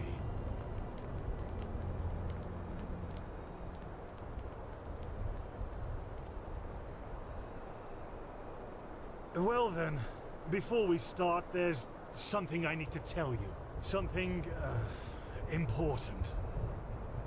The rumors concerning the deaths of the Lightborn, they're true. What? The gods are dead. They fell 2 winters ago, beneath the sword of an unknown traveler. We, that is, the Order, have known about this for quite some time now, but haven't told the common people yet. But since the 3 of you intend to take the trial, there's no way to disguise the truth anymore. But how can a god die? There was a prophecy, as old as the Lightborn themselves, in which there was talk of a shadow god, who would end the era of gods. And it came true. I'm sorry. You're sorry? You're telling us that the gods have been killed, and you are sorry. What's next? That tomorrow the sun will stop shining? Tell us that this is a test, Master. It is, isn't it? A test of our faith. No, the Lightborn are dead. But, hard as it may be to accept, we cannot afford to fall into a spiritual crisis right now. The Order of the Gods, Malphas's order, was created to protect the Lightborn. And if what you're saying, this blasphemy is true, then we're meaningless. We failed, don't you see that? Oh, by the Black Guardian, I just can't believe it. And though I shan't be seen, thou shalt live by my virtue. 3rd Revelation, verse 137. I know it's hard, Dunmar, but if this is true, we have to show strength and keep on believing in what the Lightborn stood for. Which is the idea of peace and... Oh, just shut your mouth, Sakaresh. If anything, you lowborn scum are living proof that the Order is going downhill. Do you really think I don't know about the village? You're a damned witch, and if this were the old times, you would have been crucified long time ago. You don't mean that, Dunmar. Drop it, for heaven's sake! We're all on the same side here. No, we are not. This wench doesn't have any right to wear the white robes. And if you would spend more time with the Holy Scriptures instead of your brandy bottle, you would see it as well.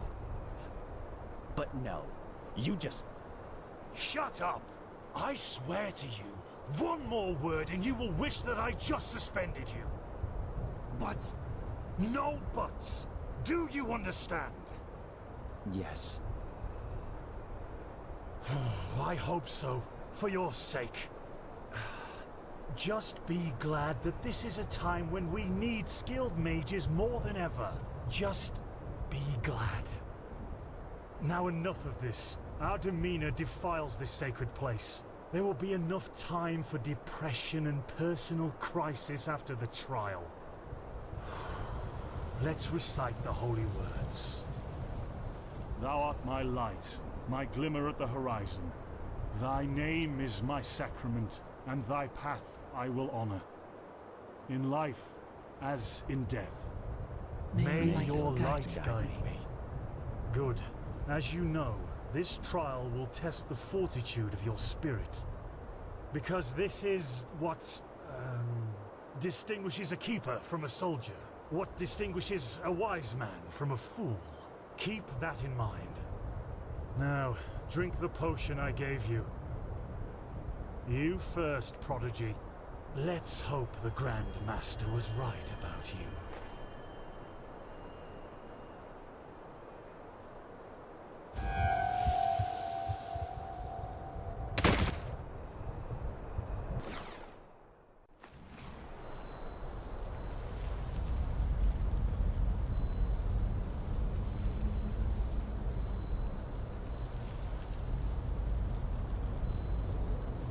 Oh no. No. No. I knew I wouldn't be the last one. Did they also tell you the tales about the Keeper's spirit? They've lured you into a trap, you know. And you fell for it. Because you're arrogant. Just as I am. As I was. I know I'm not real. At least not according to your definition of the word. But then again, what is reality anyway?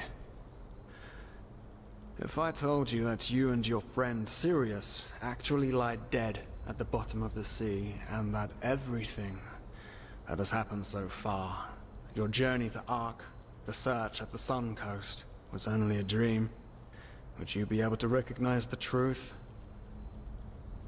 The answer is no. Because you don't want to be dead. Therefore, your mind will do anything to make you believe this entire dream you've had was and is reality. Doesn't it? Tell me, what is time to the dead and dreaming anyway? The last second before the water floods into your lungs. The very last instant before it tears them apart. In your mind, it could be an eternity. A self-created sanctuary built from nothing but your wishes. But what's the point in talking anyway? You don't want to believe me. And I'm tired of trying to make you. Now leave me alone, before we make the suppressor even angrier. He doesn't like words. He likes the silence. What? They haven't told you about him? Oh, that's so typical. The suppressor. He's the reason why we will be imprisoned here forever. And why we can't access our feelings and wishes. And he does it because he wants us to lose hope. To stop believing. And... you know, sometimes I wonder if that's exactly what we humans... what I have to do to finally be free. Give up. Detach myself from the dreams of the past. Who knows if there were anything else than phantasms to begin with. But no. No, not yet. It's too early to surrender. And isn't that what makes us human, anyway? To hope? And to just keep on waiting for that one miracle that will end the pain once and for all? Yeah, I'll wait. And you will wait with me forever.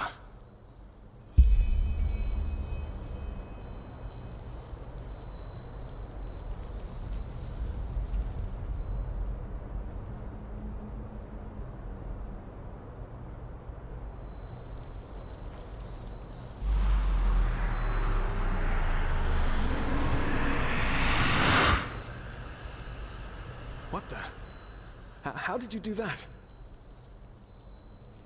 You simply opened it? But that's impossible. All these years it's kept me from escaping, and you just...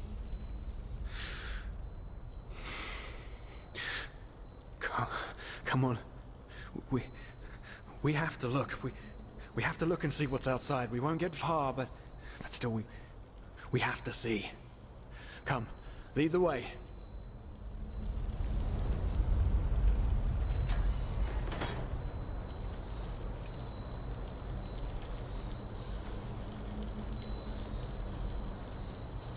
By the gods!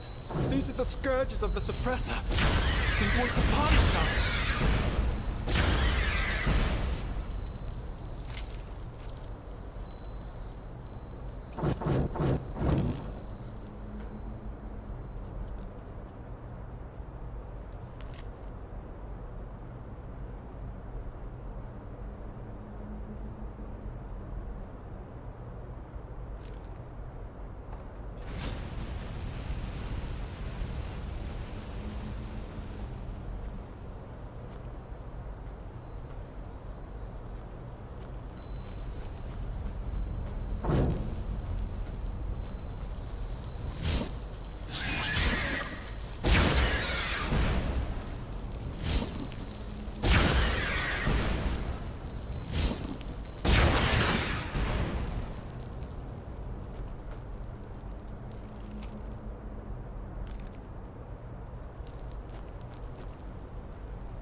This is so wrong.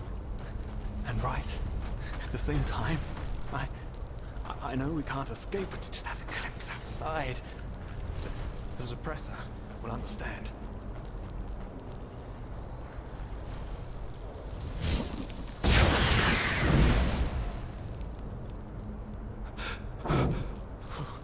It's so cold. Maybe it wasn't such a good idea to go out. After all, I mean, yes, the cell is small. But at least it's safe.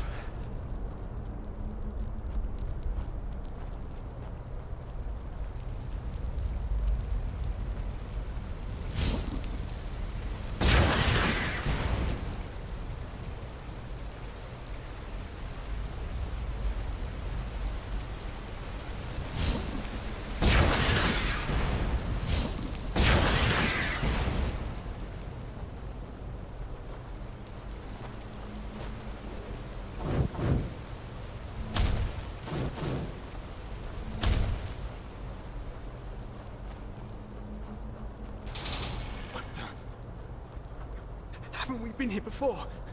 By the gods, everything here looks so similar. It's... Oh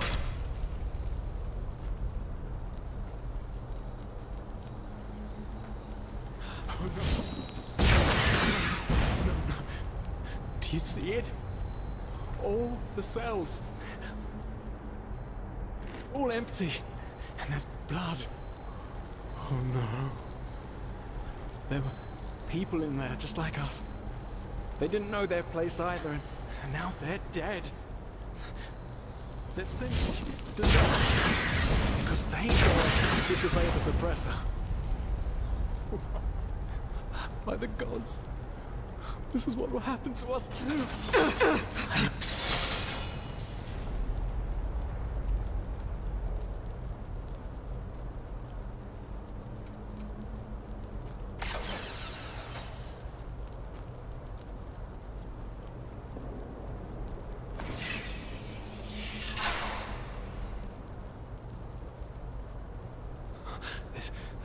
This is so wrong. And right. At the same time, I know we can't escape, but to just have a glimpse outside. The Suppressor will understand.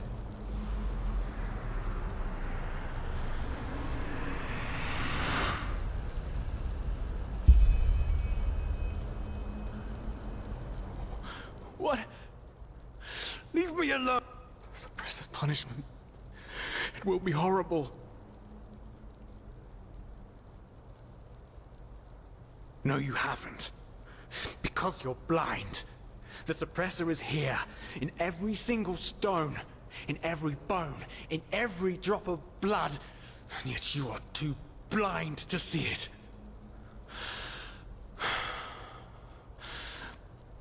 But I should have known. I mean, what can you expect from someone who has killed his entire family? I followed you because for a brief moment, you made me want to believe, and now you've dragged me into the abyss along with you. Ugh. Of course I'm a part of you, and you are a part of me. Isn't that obvious? But I should have known you wouldn't understand. You're too weak. You always were. No, there isn't. Just look at us. Look at what we are. We are the damned because we are trapped too deeply in the past. And that's why we do not deserve freedom.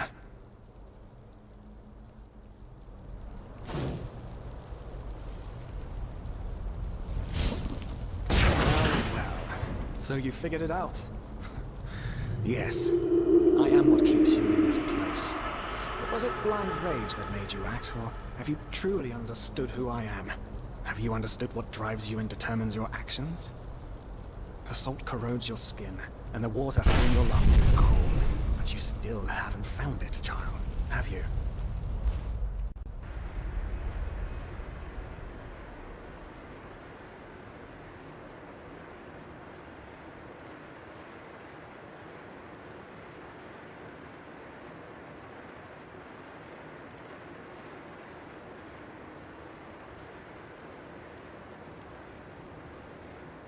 Oh, hey. Good to see you awake. How are you feeling? Good question. The room was empty when I came here. Actually, that's quite weird now that you mention it. The entire temple seemed kind of deserted. But, probably a ceremony or something like that. Now, tell me, how are you holding up? I heard this trial's quite the feat. Apparently some of the novices never wake up again. In the temple, the curarium to be precise. You were brought here when you were traveling with that Ixon guy. I think the others are already awake, but I didn't want to leave you here, so I thought I'd just stay. I mean, hey, you are a keeper of the first sigil now, aren't you? I believe congratulations are in order. Don't mention it. Bad, though, that this keeperness won't get you anywhere. Do you know why? Because you're pathetic. Simply pathetic. I said you are pathetic. At first, we believed it would be more exciting this time. But now that we've seen the new prophet, our hopes are gone. You're a joke. A nobody who let his only friend kick the bucket. As if you'd ever accept that. You humans are always so damn persistent, aren't you? Why? Why can't you just let go? Because in the end, you are powerless, just as all those before you. And you, prophetess, you are the biggest joke of all. You are nothing but an urchin. A weakling. And a murderer. And that is why you will burn. All of you. The cleansing will happen, and there's nothing you can do to stop it. What have you done to us? You are so naive. The world is an interplay of cause and effect, and the only logical consequence of your existence is annihilation. That's the way it was, and that's the way it's going to be. But enough of the banter, urchin. We wanted to meet you, and so we did, even though the result is rather sobering. Now wake up. Keep on stumbling through the mist.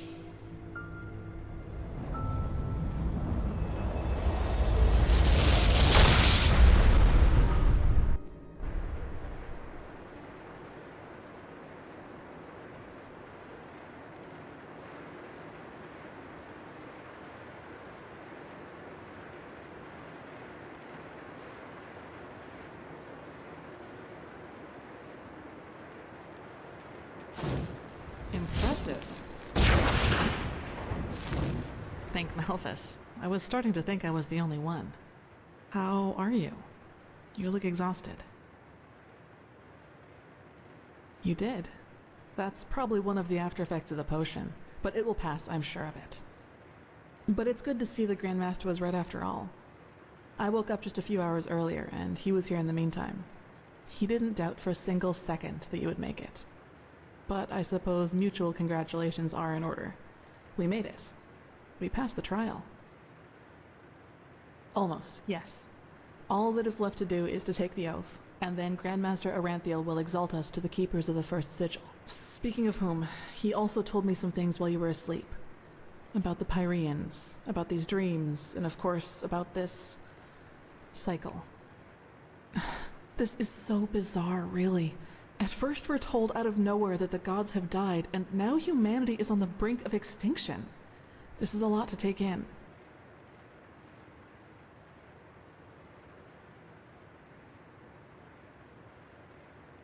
Hard to say. I never had those dreams the Grandmaster talked about, even though I'm magically gifted. But then again, I always had the feeling that the Red Madness was more than an ordinary disease. Well, I suppose all of this explains a lot. At least now I can understand why the Grandmaster was willing to break all the traditions of the Order just to get you exalted to be a keeper. According to him, most of our battle against the cycle will stand or fall with you. Yes, I believe that. It's a great responsibility you've been given, and as impressive as your skills are, I would not want to change places with you. Well, as I said, we both have to take the Holy Oath. You should talk to the Grandmaster as soon as you're ready. He's waiting for you in the Emporium. Right. Dunwar. The apothecary examined him about an hour ago, and it doesn't look good. It's likely that he'll never wake up again. He was impulsive, yes. But to some extent, I can understand why he was the way he was. You know, Dunwar was one of those people who tried to gild their insecurity with boastful behavior. The reality is that he was the last of his bloodline, and his faith in the path and his destiny as a keeper were all that he had left. And who knows? Maybe he would have been a great help to the Order with the right guidance. But I guess Master Bartar's revelation was just too much for him. It's hard to be told that everything you've lived for was a lie.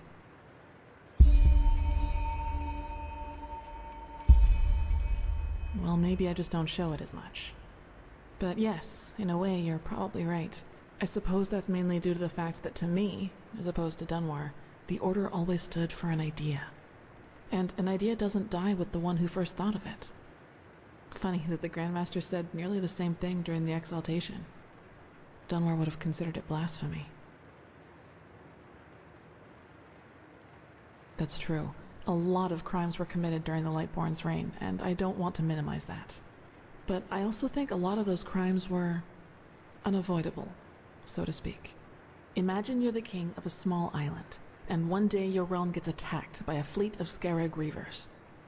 The invasion catches you completely off guard, and within a few hours, the Reavers have advanced to the farmland, just a few feet from your city's main gates. And before you know it, you have to make a decision. Will you use the time that remains to entrench your army within the city's walls to have a better chance of surviving a siege? Or do you send them into the field to fight the Reavers there, knowing that there is only a slight chance to save the farmers, but a big risk that you will lose both the city and the farmers?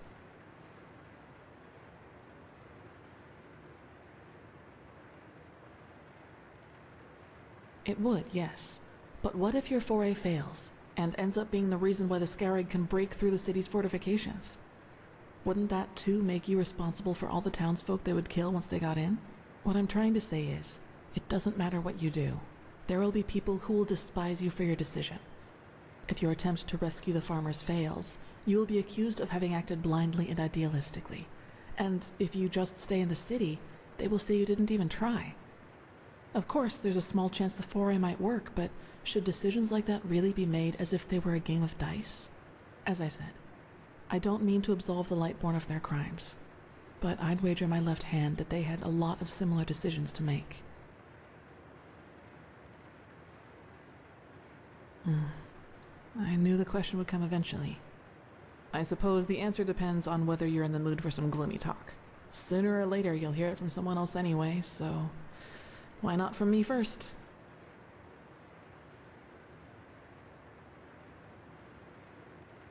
As you wish.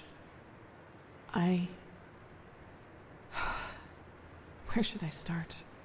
Maybe with the fact that I don't remember anything that happened before my 6th winter. I don't know where I was born, and I never got to know my parents. I wish I knew.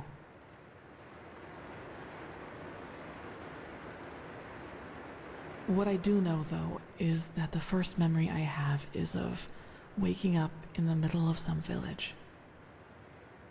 It was dark, and I felt dizzy and, I don't know, empty? That's probably the best way to describe it. I eventually found the strength to get up and look around, and, well, that's when I realized what was actually going on around me. The entire village. It had been destroyed. There were corpses everywhere. Men, women, children, and the houses had been crushed as if some mad god had rampaged through the streets there. And it had all just happened hours before because the destruction was still fresh. Whatever it was, I didn't have much time to think about it. As soon as I got up, I saw 3 riders coming through the smoke. One of them got off his horse, ran towards one of the corpses, and started screaming something in my direction. Then I felt a blow on the back of my head, and I lost consciousness. By the name of the sun, it's strange to talk about it like this.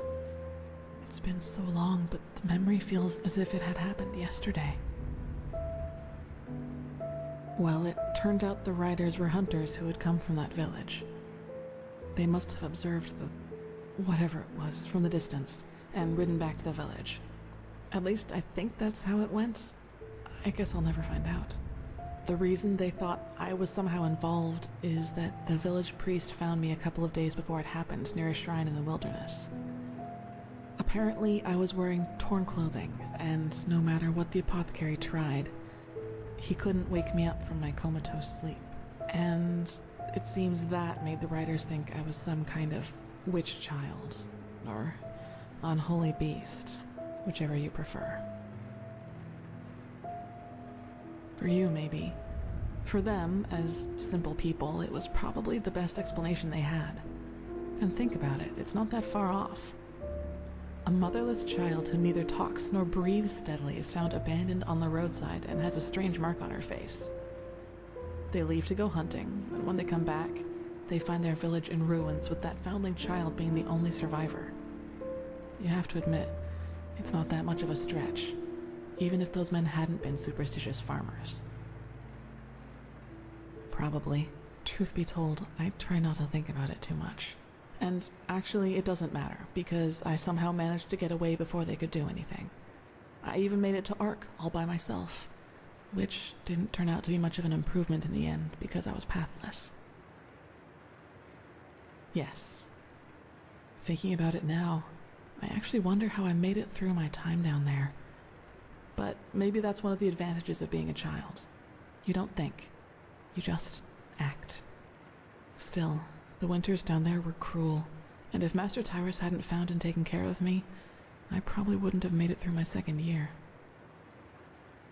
Yes, otherwise I would not be here. He saw me, and he knew what he had to do, is how he put it. Of course, the Order wasn't too happy about a pathless child in the Scuola, just as some aren't happy about you being here. But Tyrus was a highly regarded man, and that's why they let it slide.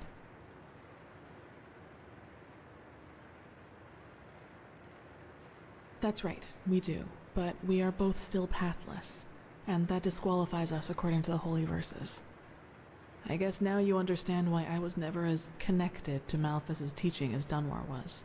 To some of the Keepers, I am still an outcast, and no matter what I do, I always will be. It does, yes. But then, he had lost both his wife and daughter 5 years before he found me, so maybe I was some kind of substitute. I don't know. But in the end, it doesn't matter. I owe him everything. He was a good man, and that's all that matters. Yes, and now I'm here.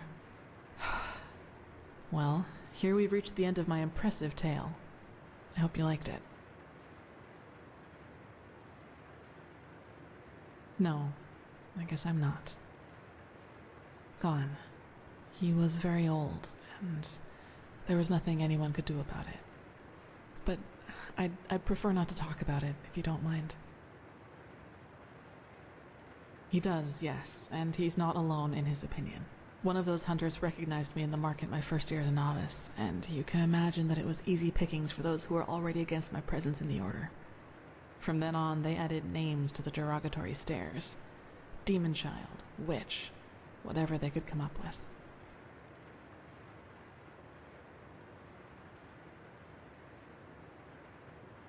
Maybe, but everything I'm capable of is the fruit of hard work, though they will never acknowledge that. You know what's funny? To some extent, I'm glad to be who I am. That way, people just leave me alone, and that gives me more time to focus on what's important, on my goals. Several, but I'd say that's enough of the gloomy stories, don't you think? There will be plenty of time for chatter in the future. Maybe. Yes, all of the Dalmordans fell victim to the great flesh maggot plague of 8215. Actually, it was almost sad to see him running around and boasting about his nobility, though everyone knew that without the help of the Order, he would have probably ended up living in a shack in the Undercity. If you can call that living. You should. It's already late, but if you want, I can show you the most important places in the temple before you go to the Emporium. What do you think? Good. Then get your gear from the chest by your bed and we'll go. You should reclaim your gear before we leave. Now then, let's go.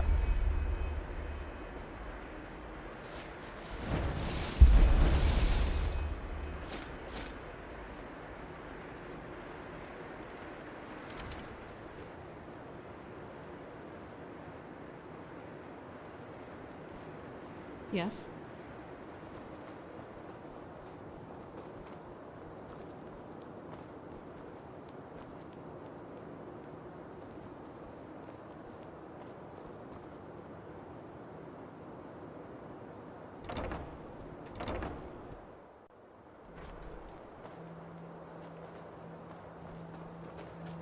Walk blessed.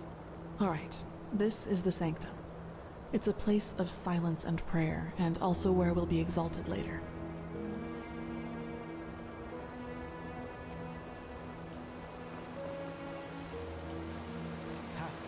Look, where is this supposed to lead? Let's hope he knows what he's doing. You just wait and see. Fucking sissy.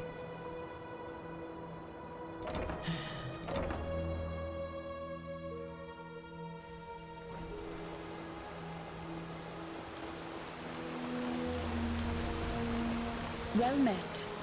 Okay, I think you've seen this place before. We call this part of the temple the Chronicum, and in here is gathered the knowledge of the Order, written down in books and parchments. Plus, all of the experiments and research on artifacts and magic is done here, so it's a place you'll probably see often in the near future. Ah, and just below the Chronicum is the temple smithy. You should go there if you need equipment. Over there, that's the Scuola and the quarters, where both the keepers and the novices live.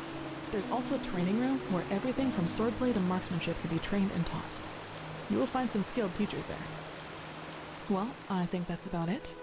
You've already been to the Emporium, and I assume to the Eye of the Gods as well. I suggest you speak to the Grandmaster as soon as you're ready to take the oath. Prepare myself, probably. Now walk blessed. I will see you soon.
Move along. And you actually believe this could work? It sounds absurd. I don't believe I know. The mercenary, he might not be the shining knight of Castle Starsound, but he's better than most of your men. I want him, and you will need to convince your successor of it. Is that so? Very well, I will convince her. You will hear from me. I hope so. Prophetess, good to see you. How do you feel? You've never been in any danger. If I had doubted your abilities, even to the slightest, I would have never spoken out for you. In any case, all that is left to do now is to recite the oath. Then we will finally deal with the more urgent matters. None of it, you'll see. The ceremony needs a little preparation, 1 day at least. Come back then.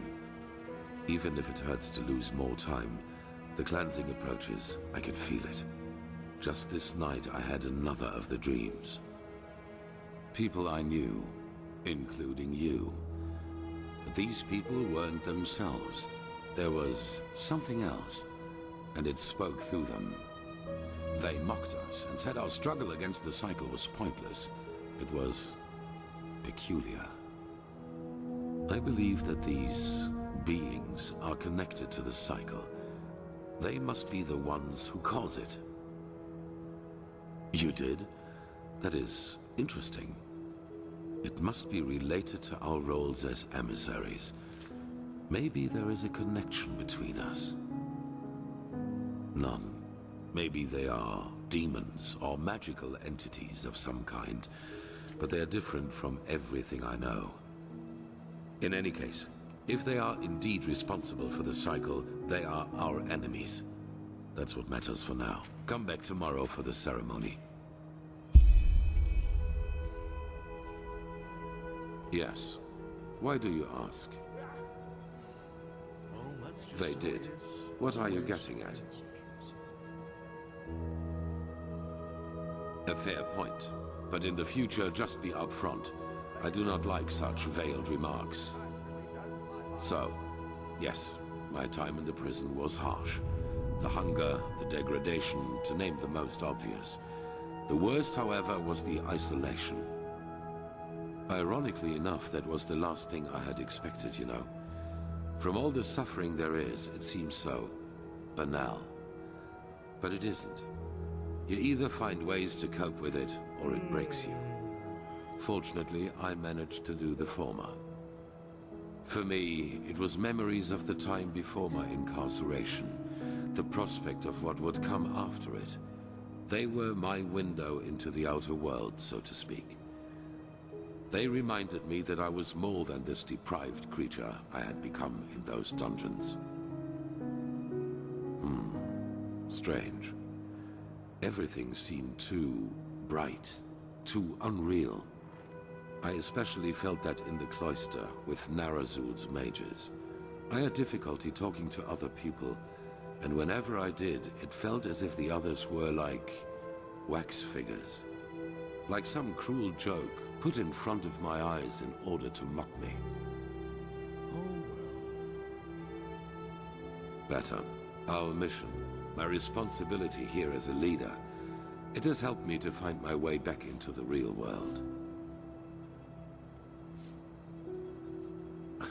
What would have been the alternative? A life as a fisherman? If the things I had to live through taught me one thing, then it was how important it is for me to be right here, right now, doing what I do. In fact, this is precisely what is missing in the world. People who do not let the whims of fate break their resolve. Now, enough of this. We have business to attend to. Yes? That depends on whom you ask. In some writings of the Pyreans, we are referred to as chosen ones, but this is wrong. A better word would be chess figures with their own will. Whatever force causes the cycle also gave us powers and a task. But fulfilling that task is our own responsibility. No. Well, that is something else we only know in broad strokes. It is my task to lead mankind in its battle against the cleansing, to rally our strengths, so to speak. Yours is to read the echo and help us gain the knowledge we need for victory. How exactly you're going to do that is something we still have to find out. I do not know, but there are hints. We will see. Good question. In their writing, the Pyreans say it has existed for aeons. Since this world exists, since the Sea of Eventualities exists, so too then does the cycle. It seems to be a part of existence, so to speak. The Pyreans didn't, and neither did the dozen civilizations that came before them. That is what we know. But as for what happened before that, our knowledge about the past is limited. All that matters for now is that the cycle threatens us, and that we have to stop it.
There you are.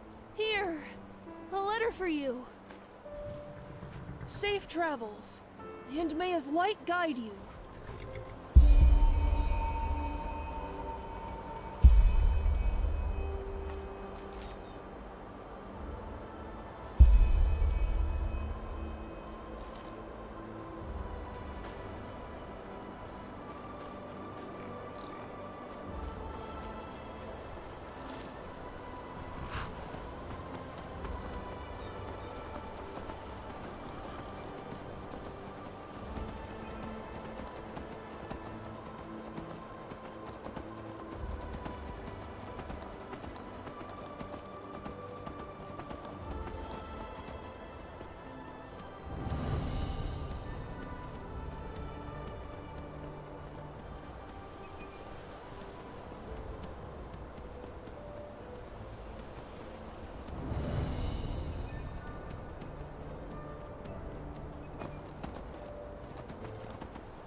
Malphas's blessings. Huh? Now look at that. It's the prodigy.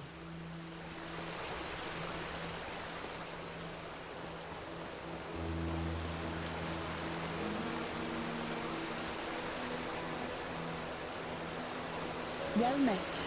Greetings. This is holy ground, Outlander. You don't belong.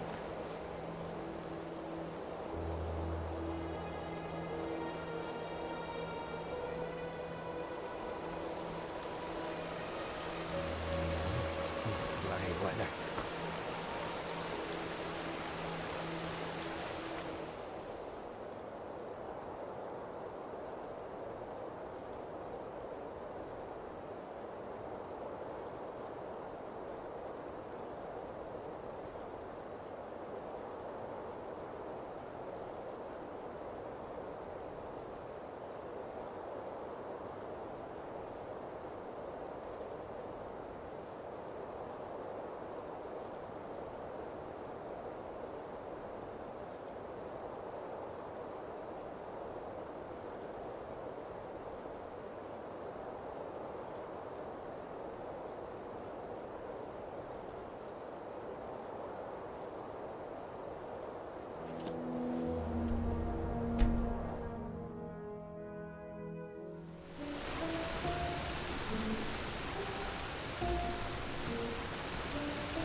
Hear my words, O path-abiding people of this holy city. Greetings. Sure, take a look.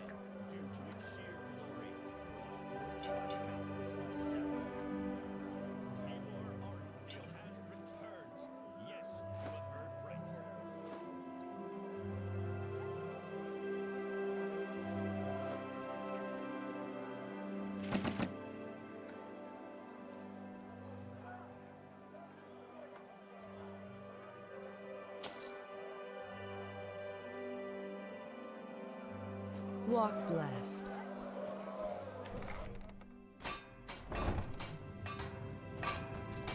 Hammers, daggers, swords. Looking for everything for the path-abiding soldier.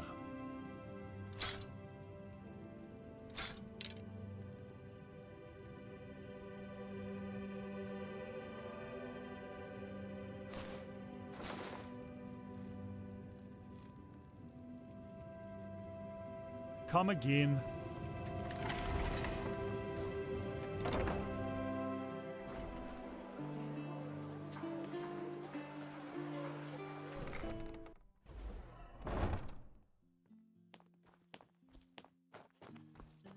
All for the well-dressed mice.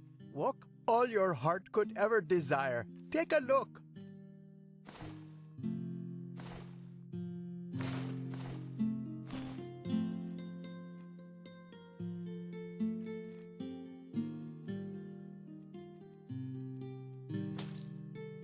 Make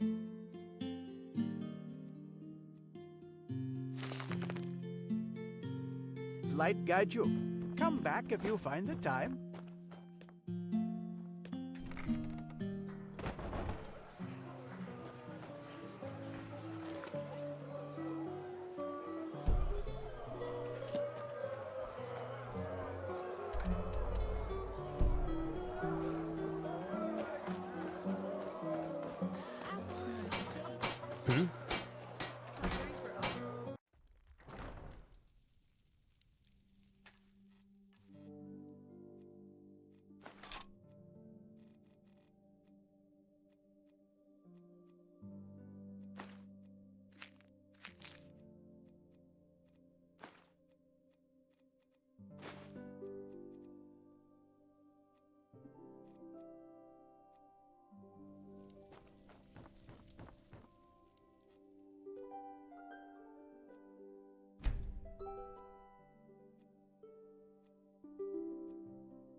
Ah, there you are.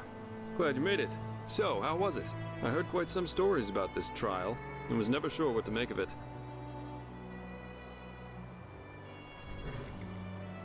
Yeah, I changed my mind.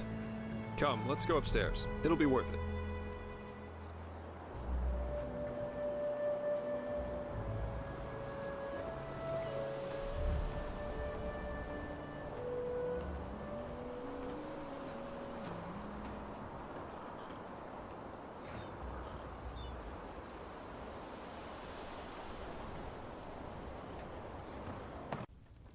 There we are. Wait a second. So, wine or pipe? Termatralian brandy, vintage 8190. A real treasure. Consider it a congratulatory gift for passing the trial.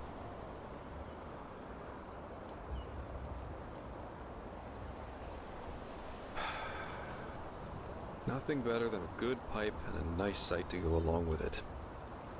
It's always sad to see how few people can truly appreciate these things.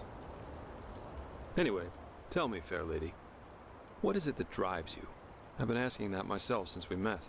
I mean, it's not like anyone's forcing you to play errand boy for Orenthiel, is there? And with your abilities, you could make a fortune as a mercenary. Not to mention the danger you put yourself in. Securing the excavation site, passing the trial, they certainly haven't been easy on you so far.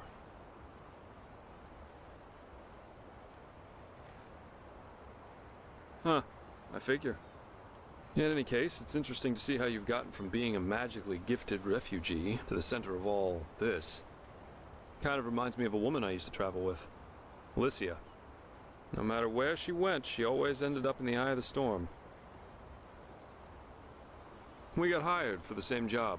Usually I work better on my own, but this partnership was refreshing in every aspect. It felt good to know someone's got your back for a change, especially with the kind of work I do. Which is why we decided to stick together after that first job. And it went great, at least initially. She just cared too much, you know? Yeah, she was a mercenary, but she only ever picked the jobs where she thought she could help people, or at least do no damage. As you can imagine, that doesn't always work out in my profession, and whenever it didn't, she really took it to heart. It was sad, if you think about it, really. We traveled together, and we had sex, so yes, according to most people's definition of it, we were a couple. That was, let me think, about 3 years. Yeah, we went to Araziel, Kira, Arkwend, and one time we even fought a group of Petrified on Lille. She fought as ardently as she lived. I don't know how I would have survived that fight without her. Oh, several reasons. First of all, she was primarily a traveling healer, and used the money she got from those jobs to sustain herself. Secondly, Alicia wasn't all selflessness. She wanted to help people, yeah, but she also wanted to make experiences, I guess.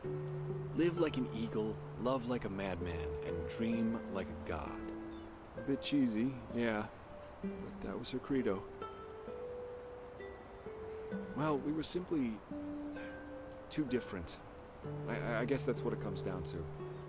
Let's face it, I'm a pathetic white knight, and an even worse world savior. Alicia and I, we were just bound to clash.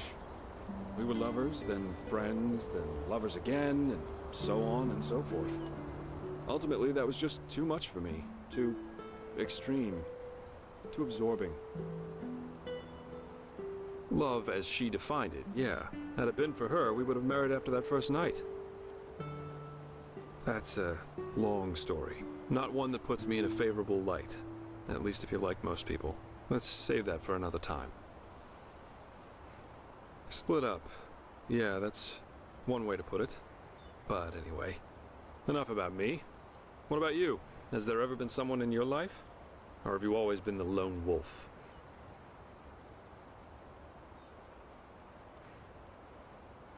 That's my line. I, for one, have had enough drama to last me a lifetime. Sex is fine, but I guess I'm just not naive enough for anything else anymore. Love, love, love. People have such wrong-headed expectations, really. Sometimes I think it would help us all to finally admit that there isn't that much that separates us from the apes. Anyway, why don't you tell me a little more about this trial? I heard you passed it together with that quiet girl, Kalia. What's she like? I've heard some stories about her.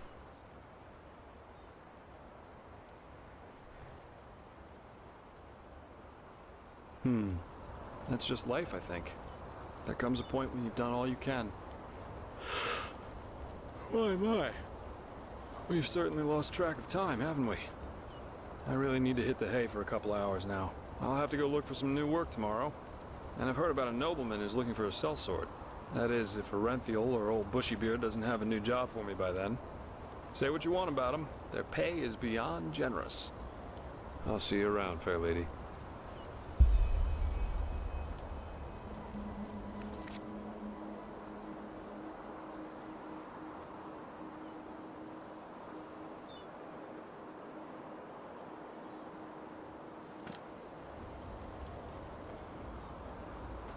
Huh?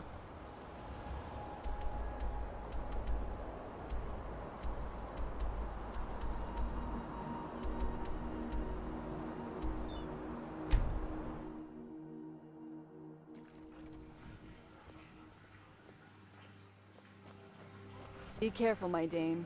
The streets aren't safe at this hour.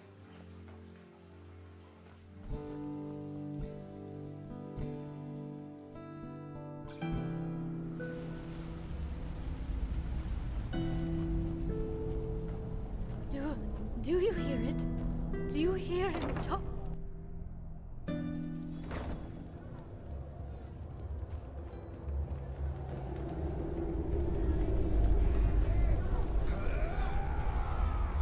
Just remember your training. You can do this. So many fights, so little money. What? That's all you got? Yeah? What do you want? Uh-huh. You don't look like you belong here. Come from the upper city, huh? Yes. You got guts walking Ran around with all Marash's that home stuff for down lost here. kittens. Honestly, if you need to ask, then you sure as fuck don't belong here. Go back to your bathing houses and galleries, sunchild. Ooh, how eloquent. You're from the surface, aren't you? No, don't say anything, I can tell. No cave dweller gets that much sun on his pretty face. So, you want to fight, huh? You're an arcanist, aren't you? That look in your eyes, the constant twitching of your fingers. Oh, I can tell. Well, why not? Been a while since someone threw fireballs through the pit. You do know that we're not doing tumbles down here, right? If you fight well, you can make a lot of money fighting here. But if you don't, well, you can imagine. Usually, yeah. Sometimes the loser pleads for mercy, but the crowd doesn't like it. Oh, sure. Sometimes they even come down here and read us quotes from the verses. Jokes aside, I couldn't care less about what the Order does or doesn't know. Down here, the rules are different. Huh. Alright.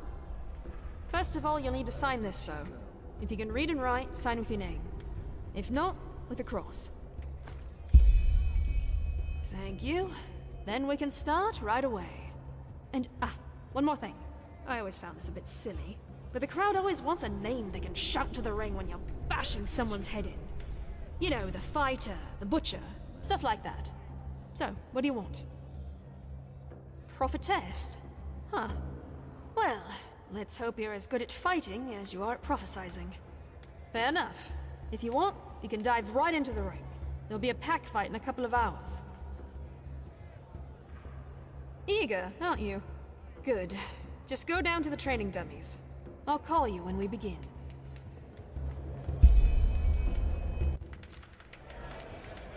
Mesdames and messieurs, a cordial welcome to the Dust Pit. You know who I am, I know who you are, and above all, I know why you are here today. Because you want to see a fight! Today, there are 4 rookies in the ring, and they all share the same dream, to become the champion of the arena. Oh, can you see them shiver, the sweat glistening on their foreheads? They are afraid, and rightfully so, because they know only one of them will leave the pit on both legs. Mesdames and messieurs, I proudly present Kata Tanner's daughter, called the Storm. Simael Roth, called the Vagabond. And Thomas Shagar, also known as the Derwish. And last but not least, the unknown warrior who is only known by her moniker, the Prophetess. Now, enough of the words. Fight! Great blazes, what a punch!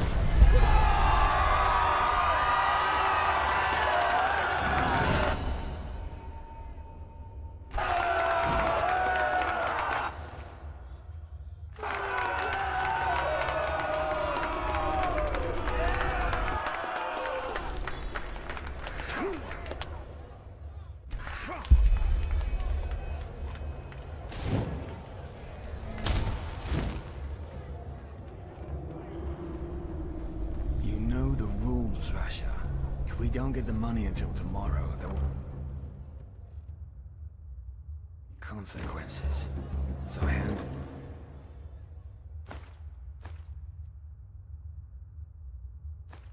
it.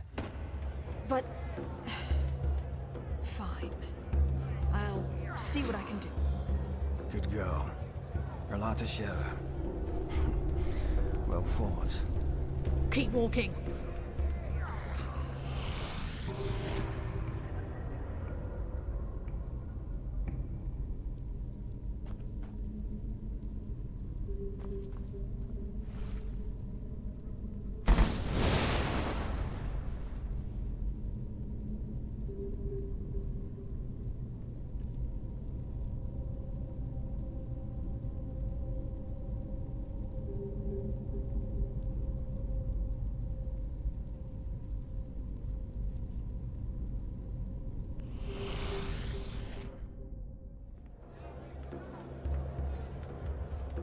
Ah, you.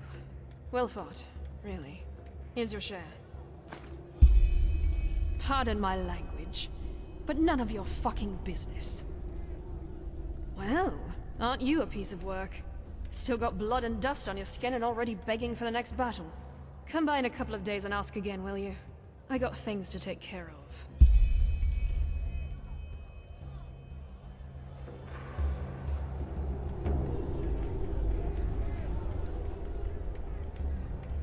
Ah, you've come at the right time. There's a fight soon, and you're the perfect candidate. 2 versus 1. Interested? The twins. 2 nasty, hairy beasts of men with even nastier axes. Yeah, I know, the odds are against you, but what should I say? Oh yeah, but judging by how you fought, I think you stand a chance. Bold words. Alright, then go downstairs and warm up. I'll tell you when we're ready.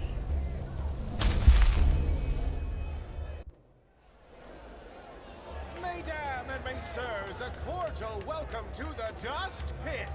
You know who I am, I know who you are, and above all, I know why you are here today. Because you want to see a fight!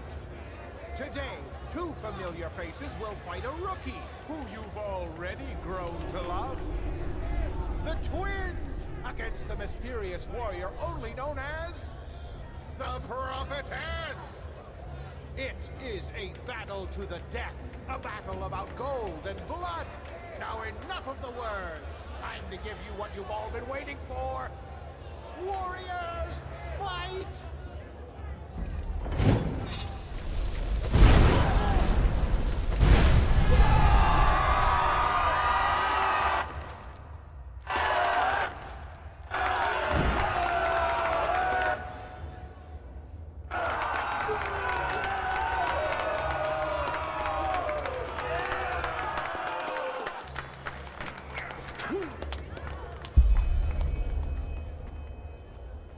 Keep walking.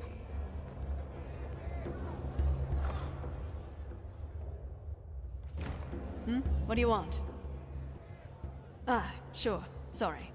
I was... else. Here's your share. Maybe, maybe not. As I said, none of your business. 2 or 3 days, give or take. Oh, I know you'd love to jump right back in. But if we start doing battles every bloody minute, the crowd will lose interest. Just swing by in a couple of days, alright? You'll get your... Right. So long.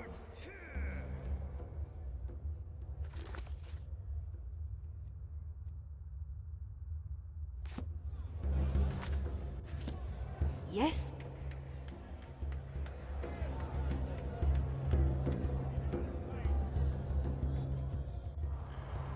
Look at that. You have a talent for showing up when you're needed. You know that? There's a fight coming up, and I want you... Gur Halnan. He's been fighting for a while now. A brute in heavy armor. With a couple of... how should I say? I won't lie. He'll be a tough nut to crack. Aren't you eager? You know the drill. Go downstairs and warm up. The fight will take place in a couple of hours.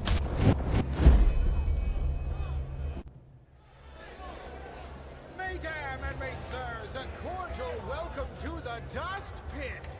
You know who I am, I know who you are, and above all, I know why you are here today. Because you want to see a fight! Today, there is something special on the menu. Or should I say, something savage? Because this is a word that best describes the beast our still undefeated rookie must stand his ground against.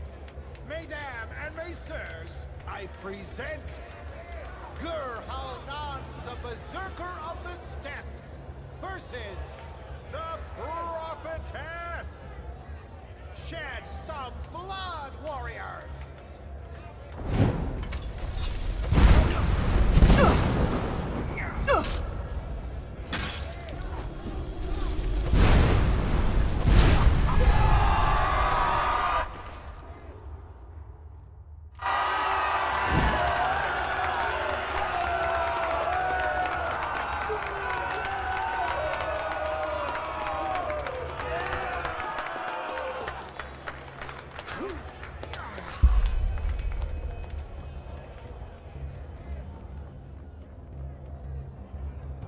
Not bad. I have to hand it to you. You're really starting to impress me. Kinda sad to see him gone, but he knew the risks. Here's your share. Come back in 2 days or so.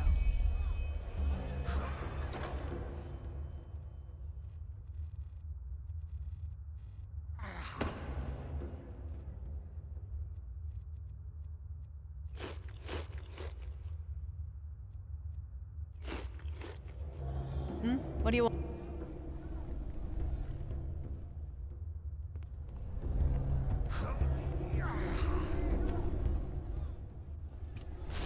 Keep walking.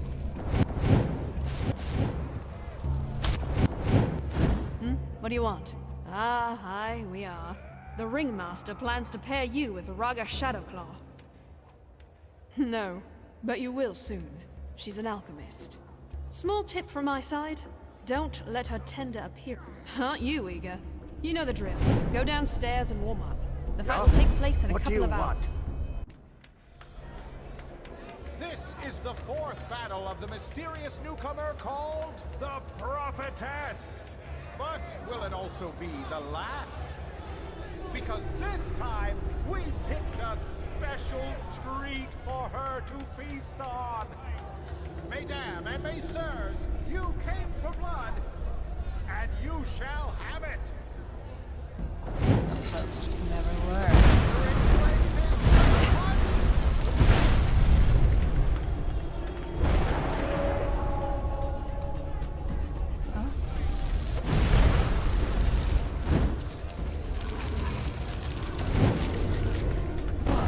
That's all you've got.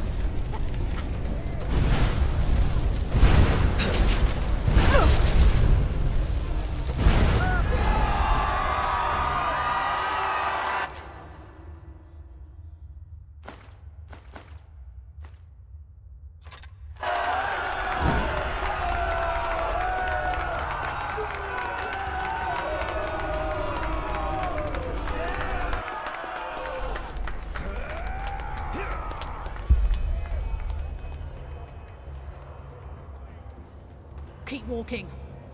From the upper city. Huh?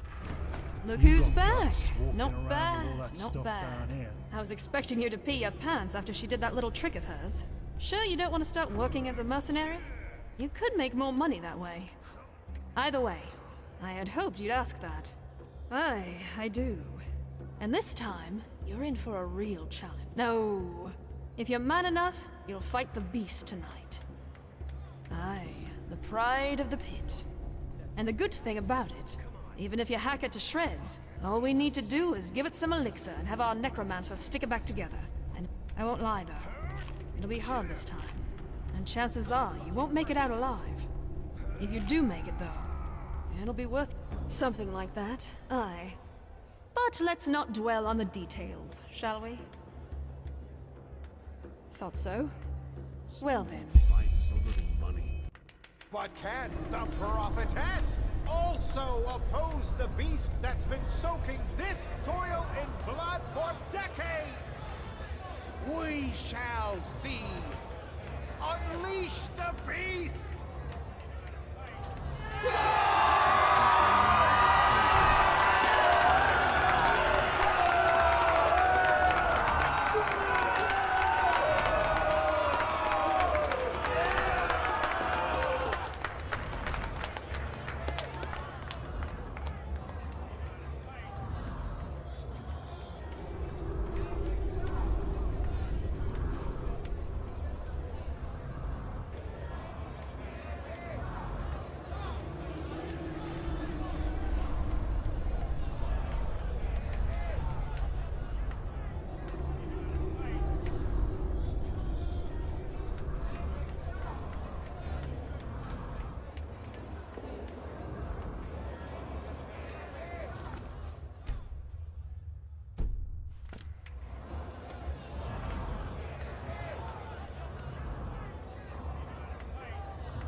Keep walking.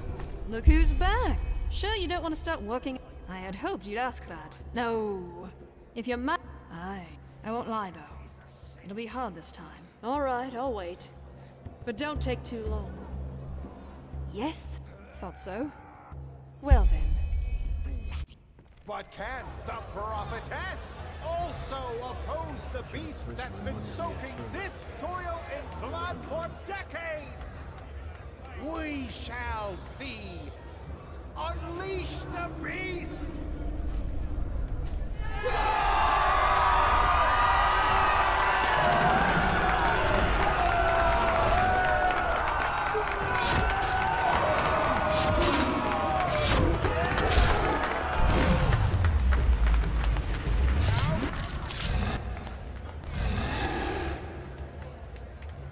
Let's see you dance, prophetess. Enemy!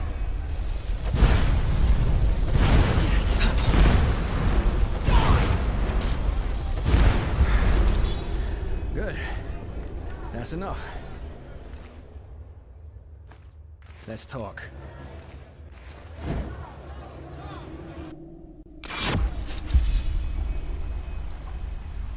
Fair enough. This is better. Forgive me my dramatic entrance. Come now, will you? I don't want to kill you, otherwise I'd have fought very differently. I'm Thero Naris, voice of the Father. I've been watching you for a while now because I'm looking for someone with your set of skills.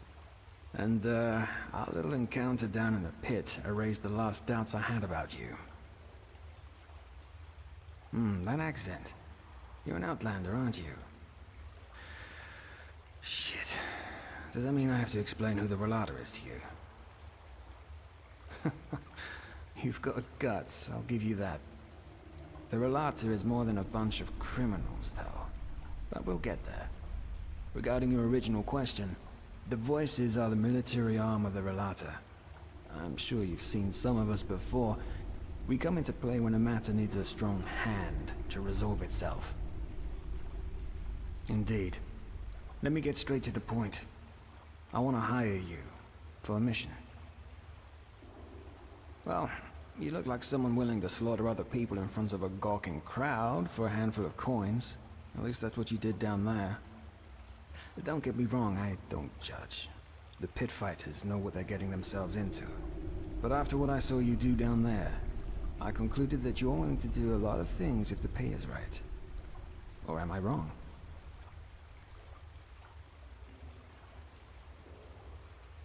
I see. How refreshing that you Sun Children always find new, fun ways to kill time. But even if it's just a thrill you're seeking, you'll find it on the mission I'm offering you. Tenfold. Well, actually, it's simple.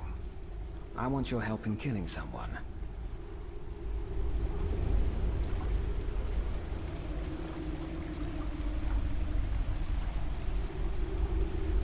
The Father.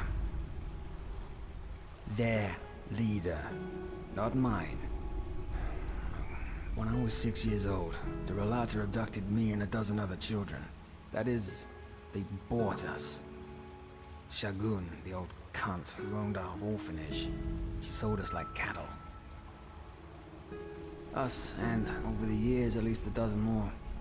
And we all came from the same orphanage. The refuge. And no, I have no idea what they did to us. I remember nothing. Yes. Why? Well, probably because the father shoved an ingot of gold up her ass for every child she sold. But the flesh maggots got her a while ago, so she took her reasons to the grave with her. That's the big question, isn't it? At first I thought it was about child trafficking. You know, tender little knaves and girls for rich bastards. Ark's bigwigs. Yet now I've come to the conclusion that it must have been about science. Experiments. Only the father. As I said, I'm pretty sure you have the wrong idea about them. The Relator doesn't see itself as a guild of murderers, but as a faith. A sect. A cult, in other words. The blackmailing, the shadow tax, is how they finance the little community. that the physical body is the worst thing that ever happened to man. It's a whole that needs to transcend. But we digress. If we're to work together, you'll soon have some rogue cultists telling you all this shit anyway. Kind of. After the father was done with us, he simply disposed of our corpses. This is also the first memory I have of that time after the abduction. Waking up in a pile of dead bodies. I don't know exactly, but I must have been somewhere between 12 to 14 years old. Still half a child, in other words. As you can imagine, I was a mess for the first few moons after that. Once I was able to think somewhat straight again, I looked for help in the upper city. Of course, the guards didn't believe a word of what I said and sent me right back down into the caverns.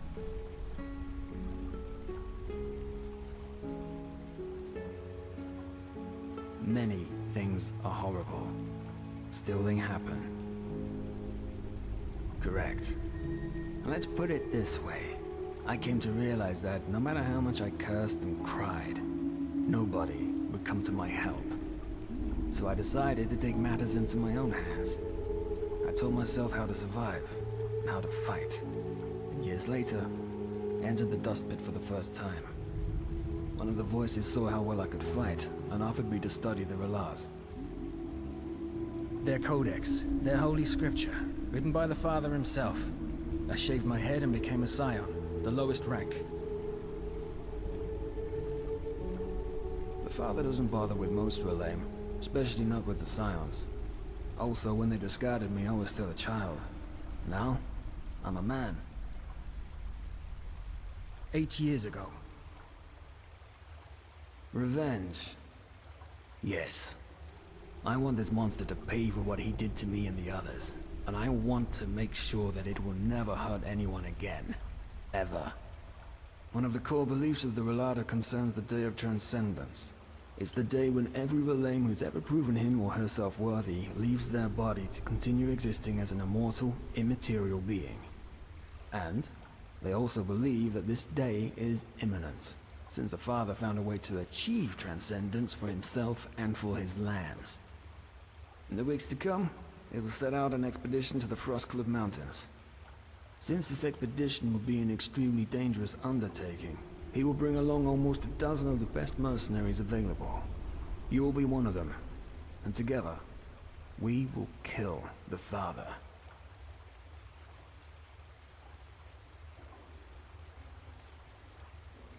I'm telling you this because I need someone who knows how to kill. Better than the usual cutthroat you find down here. And you seem to be that someone. Also... never mind. As I said, you can fight. That's enough. Well, let's put it this way. I took precautions. If you don't have the guts to help me, your choice, but... believe me, no. You've either agreed now, or the offer's off the table. I can't afford to lose any more time. Well, the Relata spent the last 2 years excavating an old temple that apparently was lost in the glacier for centuries. Now, according to the father, this is where we'll find the key to achieve transcendence, but that's about all I know. Well, I can pay you 400 pennies now, and 800 more once the father is dead. Also, think of all the riches that we'll find in the temple itself, or in the Relata's treasure chambers. It will be worth it. By doing something that impresses him. As you can imagine, the Relata already has its stock of sellswords they rely on. But if we do something that impresses the father or the first seer, it might be enough to convince him to hire you. Look, I know how shaky it sounds, but it's our best bet. So, are you with me or not?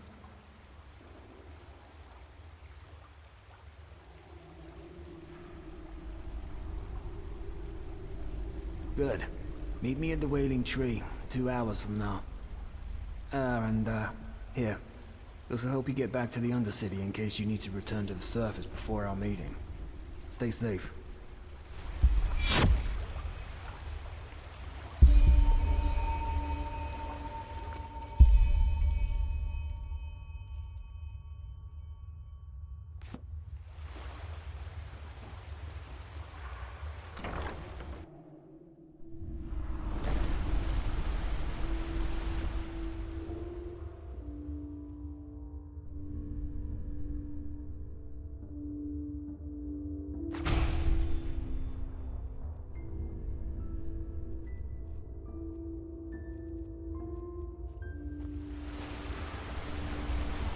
Isn't this nice?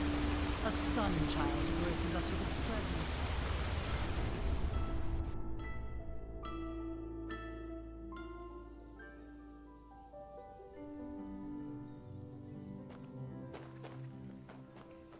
My dame. They just sit on their asses and hope things settle themselves. Idiots. Yeah, it's not as if I didn't tell them that already.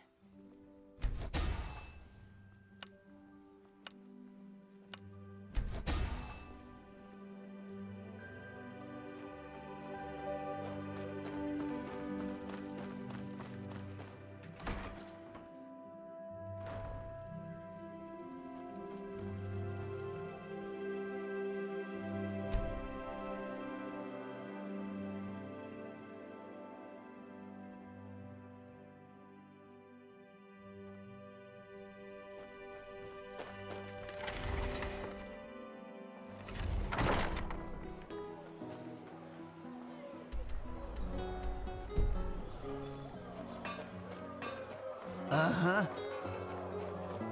Yes? We always go too easy on this gun. Men, Take a look. Apples, dates, Anything for friends.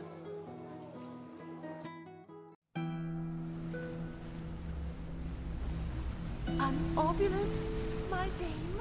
There you are. Ready? Tree. Oh, yeah, sure. The people down here call it the Weeping Tree. They believe that the Black Guardian, once a year, fulfills one of the wishes they write onto these notes. Superstitious nonsense, of course. They might as well send their wishes to the Blue Island Coalition. Either way, ready to set out? What do you think? Because we don't want to draw any attention. If somebody sees me walking around with you, it won't be the end of the world, but I don't want to cause unnecessary problems. First, a question. Have you ever heard of the Night of the Blind Daughters? A massacre that took place 20 years ago. It was at the Farmer's Coast, around midsummer. The farmers had just put out the lights after a long day's work. Suddenly, shrouded figures showed up out of nowhere, with steel masks covering their faces. They broke into the houses and killed anybody who dared to stand in their way. While they merely wreaked havoc on most of the farms, any family with a daughter between 12 and 16 winters was less lucky. All in all, these masked people took 10 daughters that night and carried them away. They were found 1 week later. They lay on the Penny Road, mutilated with their eyes sewn shut. 1 girl each mile. They tried, but the few farm boys who were there in time stood no chance. These masked attackers were assassins, as deadly as the petrified and as brutal as lost ones. To this very day, no one knows. However, there are theories. Do the names the Black Libra and J.L. Tennyson ring a bell? The Butcher of Ark? Yes. Thing is, in this book he left behind, Tennyson claims to have been part of a cult called the Black Libra. Even nowadays there are still scholars that deny its existence. But according to Tennyson, they see themselves as some kind of counterbalancing power. They make sure that malice and sin, they don't gain the upper hand in this world, and that the scales of good and evil thus stay in balance. Well, this is where it gets bizarre. Normally, the Libra only kills people who have already sinned. Tyrants, rapists, murderers, and so on. Which is also why the attack on the Farmer's Coast didn't make any sense, and still doesn't for most people today. However, the father has a theory. Well, he does have an avid interest in them. Let's put it this way. He has dug up every little bit of information that there is. But we'll come to that later. According to the father, the Black Libra chooses their sinners through the dreams of some kind of holy child. The dreams are interpreted by the Libra's priests who extract the names and faces of evildoers from them. However, The child doesn't just see people who have already sinned. She also sees evil in its inception. Thus, the Libra might decide to kill a boy before he becomes a tyrant, or a girl before she gives birth to a murderer. I know, it sounds insane, but that's what it is. But apparently the Libra fully believes in this principle.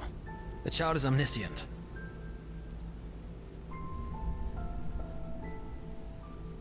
So it would seem, though according to the father, they wouldn't have just been ordinary murderers, but emissaries of the end. Whatever that may mean.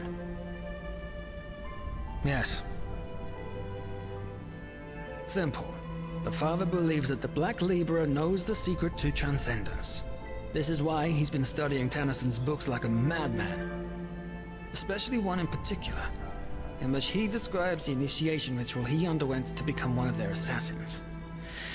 And I also think that this temple in the Frostcliff Mountains is somehow related to the Libra. Long story short, apparently the pages of Tennyson's original manuscript describing the initiation ritual in detail are forcefully torn out, and the father wants to find them. Right. And I happen to know the only person who might be able to tell us their whereabouts. A man named Carlian. Correct. He was also an assassin of the Libra, and Tennyson's mentor. In other words, an unscrupulous piece of shit that did nothing but murder people for decades, guilty, the innocent alike. According to the father, he was also the one who orchestrated the Night of the Blind Daughter. However, that massacre seems to have been too much even for his rotten conscience to bear, because he left the Libra shortly thereafter. He took on a new identity. He's been living as a beggar in the Undercity ever since. I saw him once. It's no wonder that nobody knows what kind of monster he is. He's gone completely insane. Drinks away every penny he gets his hands on. Exactly. If we bring them to the First Seer and I tell him how I couldn't have done it without you, he might consider hiring you for the expedition. That's the plan. Not the best one, certainly, but, all we're getting. Then we'll need to improvise. Let's just hope it doesn't come to that. He currently lives in the communes. That is, if he isn't in some whore's bed in the Silver Cloud right now or getting hammered in the False Dark. I'll let you do the talking. It's unlikely that the First Seer will find out, but the more you actually help me on this mission, the more convincing our little story will... one more thing. Don't go easy on that scum. He might seem harmless now, but remember what he's done. And remember that those 10 mutilated girls on the Penny Road are just one more page in this man's book of sins.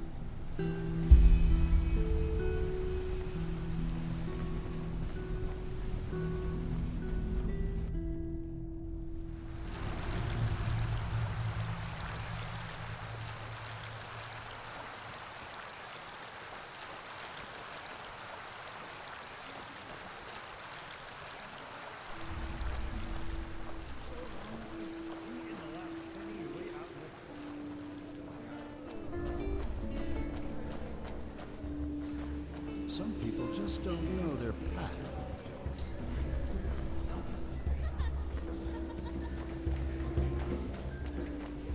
You bloody wench thinks she's far too incarnate.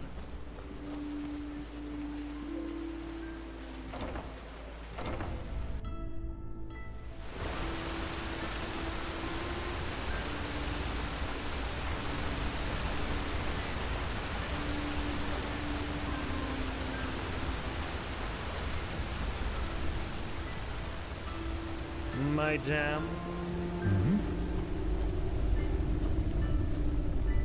Now there's a treat for the eye. What do you say, darling? Want to spend some time together?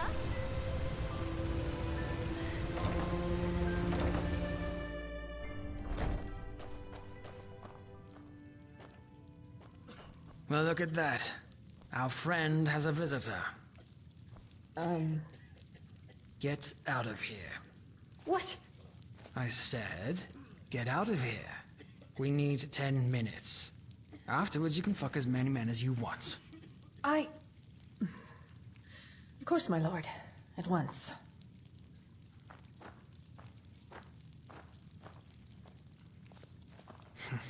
Interesting. Yes. Oh, I'll bring a bouquet of flowers next time. Never mind. Look at him. Pissed like a rat. A miracle he could even get it up. I sure as fuck don't want you to cuddle with him. And again, never forget what this man did. He may look pathetic, but that doesn't change the fact that he orchestrated the murder of 10 girls. Yeah, who are you? Nylock is tired. Nylock needs sleep. Kalian? No. Kalian is dead. You're talking to Nylock, his shadow. Why do you ask? Who are you? Oh, of course. Nylock understands. You remind him of Kalian when he still lived. So much anger in you, so much hatred. Kalian knew this feeling too well. This anger, this cold, rotten wrath. And then the dream came and showed him his calling. But he was so blind, he didn't see where the road led him. Only when those little flowers' corpses lay dead in the dust did he see what he had done, what he had become. Now Kalian has been punished. He's dead, and Nylock deserves to suffer for eternity. Regret? No, Kalian had regrets, yes, but Nylock isn't worthy of these feelings anymore. Regret is a pure feeling, as is absolution, but Nylock doesn't deserve purity. So he hates himself, hates his pathetic existence, hates himself for all the suffering his old skin brought upon the world. Why? Because the decrees demanded it, and the decrees don't lie. They never did, and they never will. Aren't you listening? The decrees don't lie. Those little flowers had to die, because if they had not, something terrible would have happened. Kalian knew, Nylock still knows, but still, it broke him. All their pain, their tears, their suffering, their screams. It was too much to bear, even for him. The decrees never lie.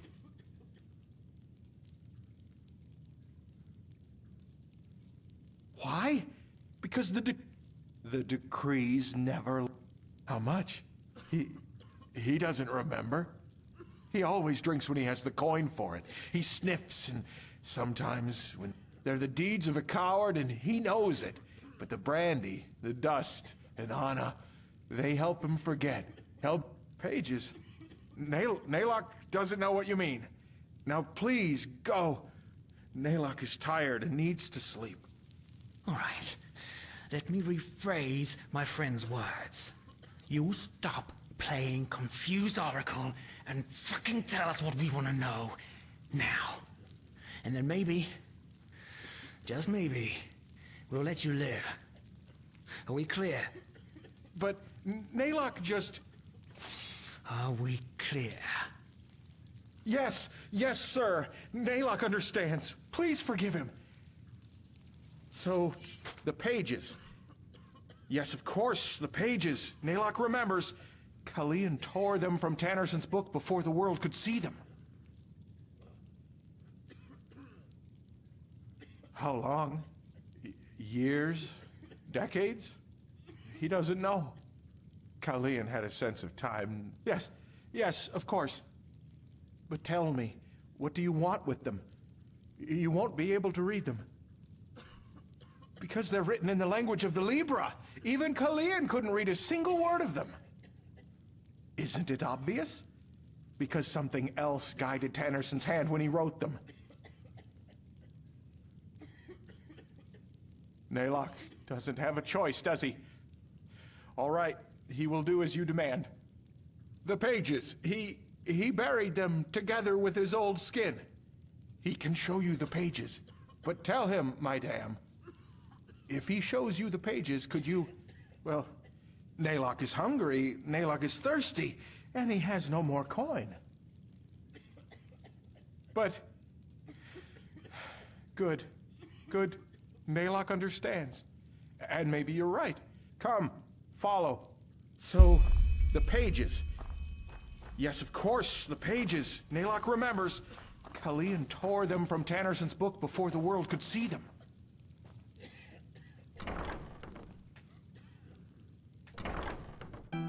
My sir, Naylock has a question. What? Your face. You seem familiar. Are you certain that you have never met Naylock before? How would I know? Maybe.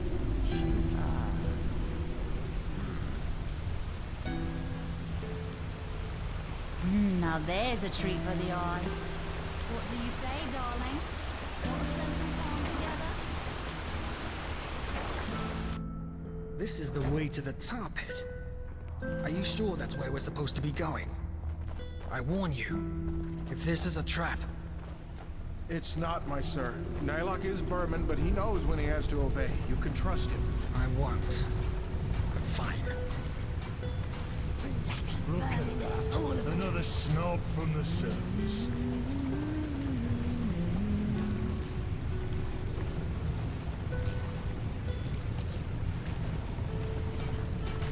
Ahoy. Move along.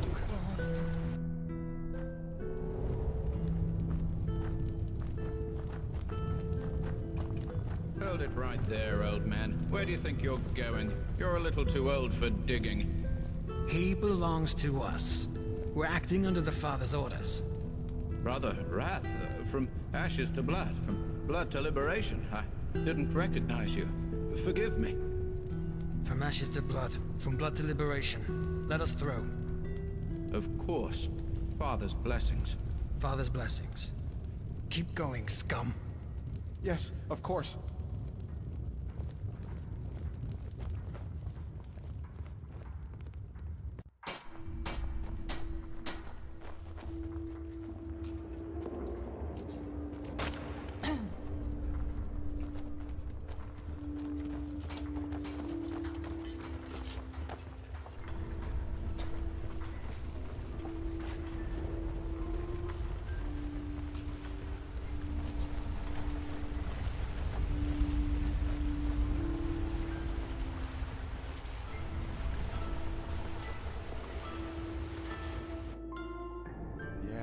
Yes, we're here.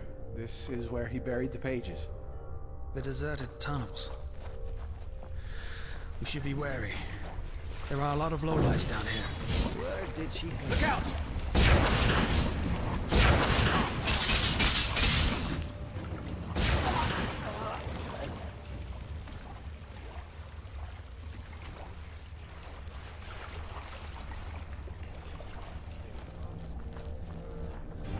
Finally, some fun. There!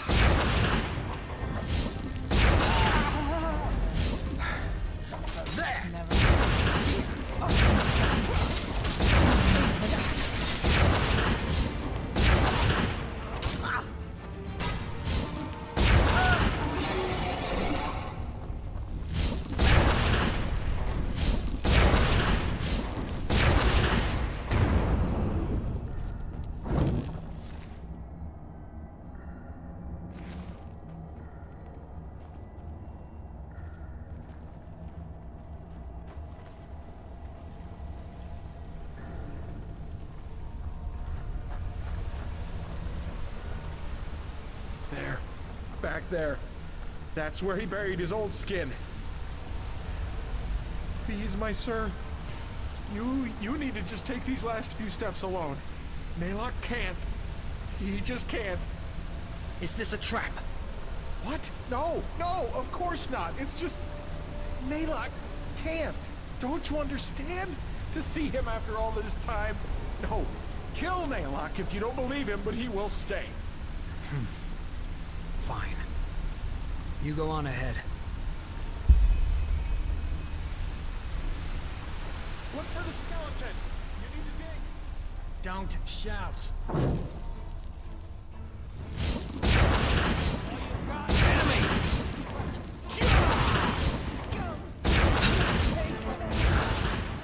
Pathetic.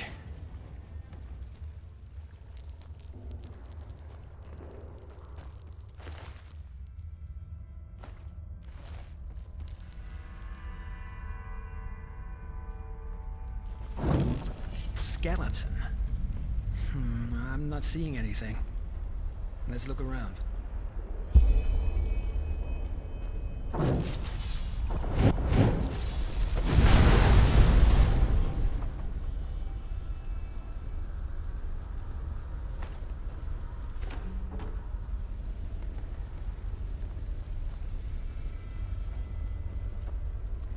Let me see.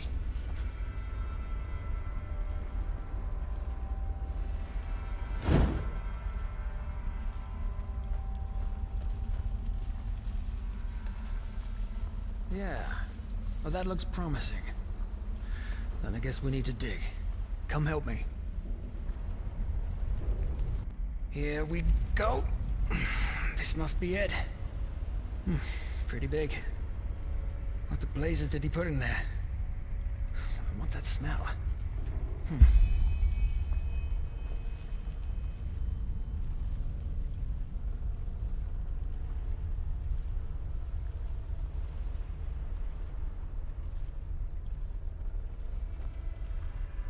What the? Oh, shit. You mean this body is... Nonsense. You want to know what I think? This is probably some poor sod that crossed this lunatic's path at the wrong time. So we put him right into the crate with the pages. Bloody son of a whore. Oh, fuck if I know. We're talking about a man who murdered 10 girls in cold blood because I think you'd be well advised to stop trying to apply logic to his thinking. Right you are. Come on. You take them. Oh, shit! Got them? All right. Back to Carlion.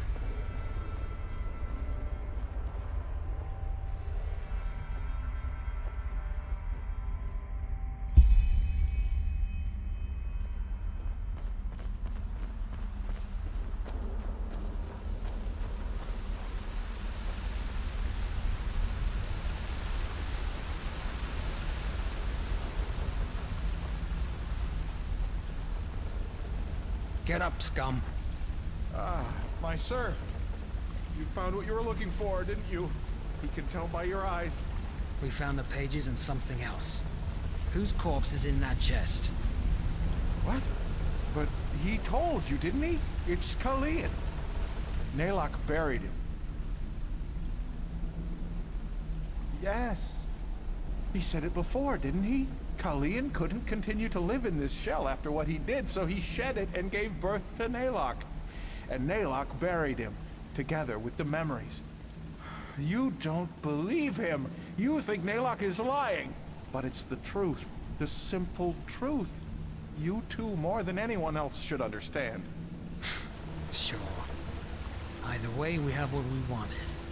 And now it's time for you to pay for your crimes, Carlion. It's been long overdue. What? But you said that you would spare him if he'd show you the pages! We said that we would think about it. And guess what? I did. You're a murderer, Carlion. And you've killed more people than I can count. Men, women, and children. And you know what? This whole act about how remorseful you are, I'm not buying it. Yes, you drank your bloody brains into oblivion, but ultimately, the only one you truly pity is yourself.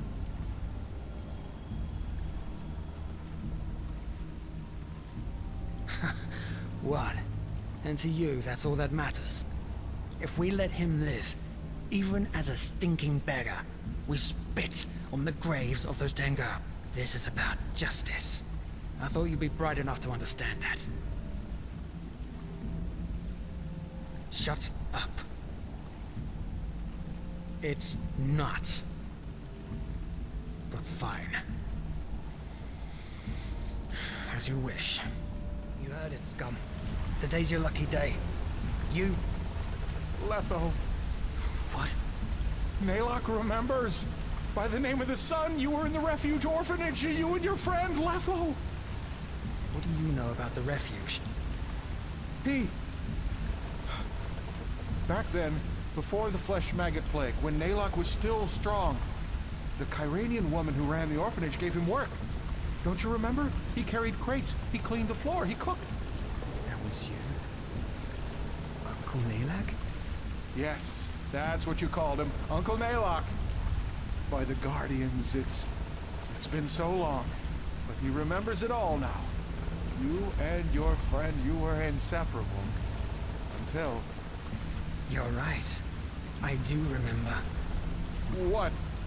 We were there when they took us. Worse, you helped them.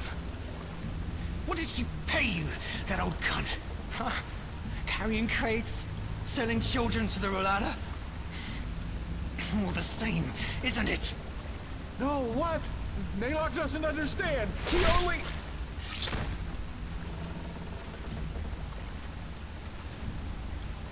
Let's go. Yeah. His face seemed familiar, but I just couldn't place him. Yeah.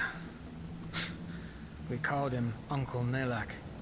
Shagun, the matron, gave him work as a gopher. Wasn't as much of a wreck back then. Can you believe it?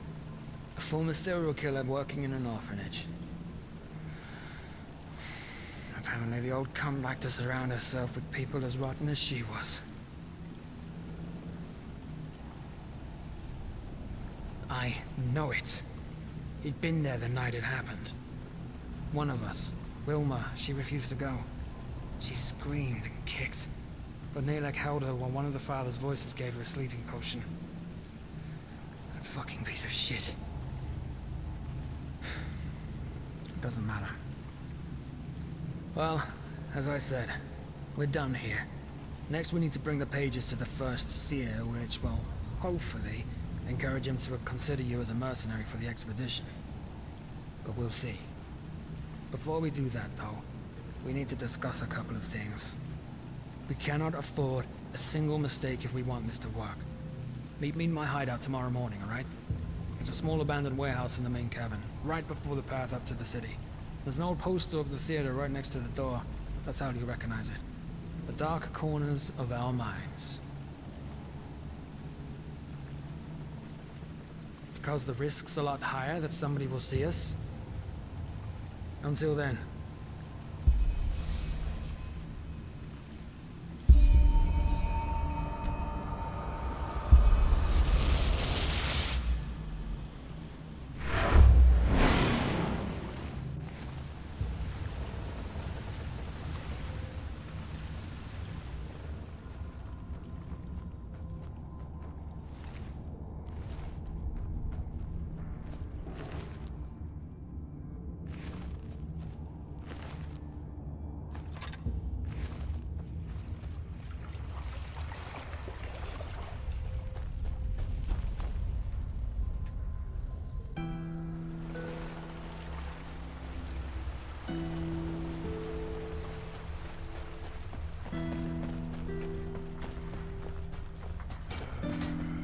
Ah, Relata Shera. Any... Hear my words, O path-abiding people of this holy city. Yes?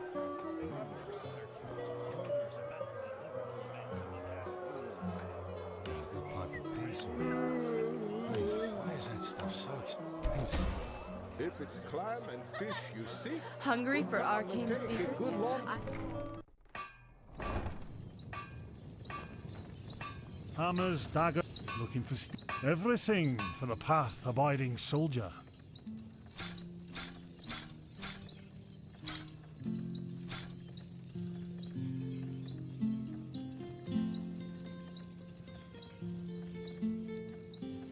Come again.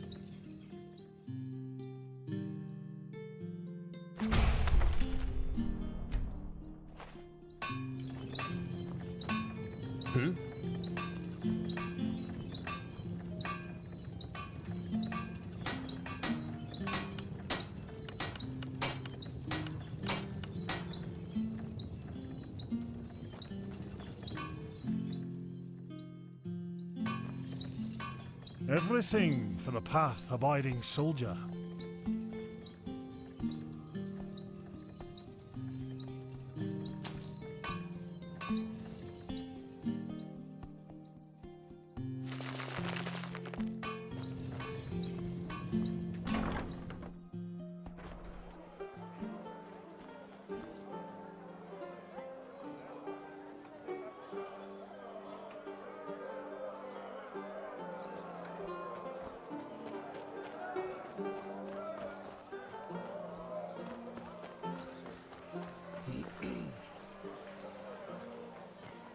Walk blessed.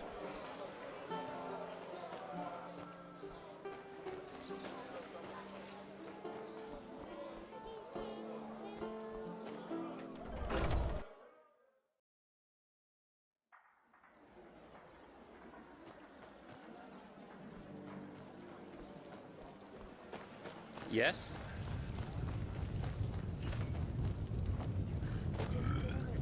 Hmm?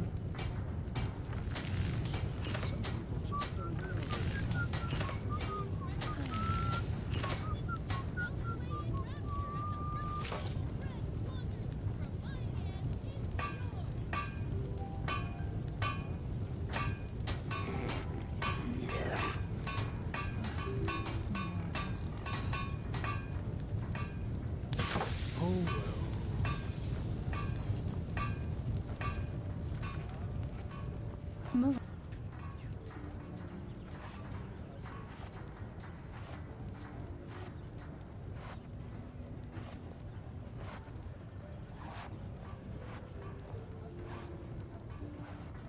Well, that's just how he is. Always talking.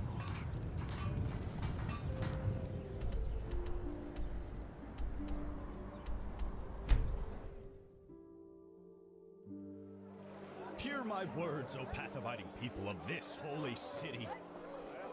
Madame? Many of you may have heard it already. Yeah? Nah, I just put them out for you to look at. Tell me what you need, and be quick about it.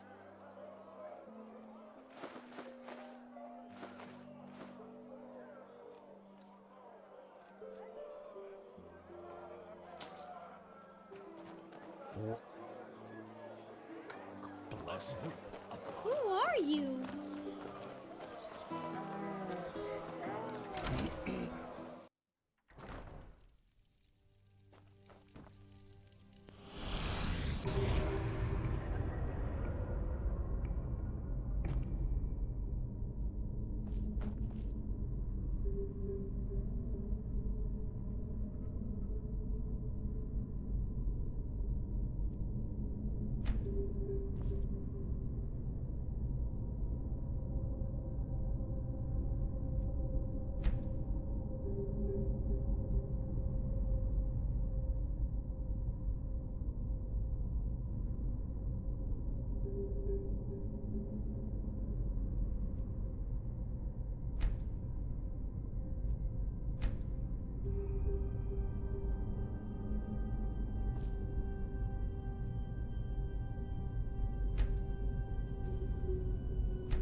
You.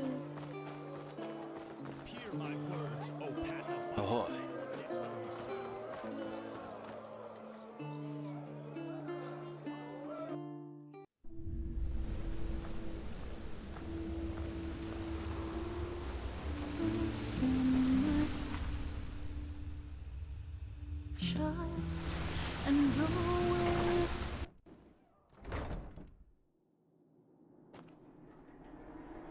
There you are. I was beginning to wonder whether you got cold feet. What? No, on the contrary. Even though us voices have a lot of privileges within the Relata, we're still under constant observation, just like the Scions and the Acolytes. If I were to leave town without any reason, that would raise more suspicion than just dropping off the grid for a couple of hours down here. Well, that's the plan. But as I said, we will have to discuss a couple of things first. And please listen carefully, even if it sounds boring. So, the Ralata has a holy scripture called the Ralas, or the Book Out of the Ashes. Its verses are the commandments of every Ralaim. It affects you because there are a couple of rules that you have to abide by once we're inside the temple. To infringe them is a crude sign of disrespect, and no mercenary who values his life would do that. In other words, if we want nobody to get wind of our plan, you'll need to fit in. Number 1, never talk to an acolyte, or voice, or seer if they don't address you first. As a mercenary, you're at the bottom of the hierarchy, on one level with the Scions.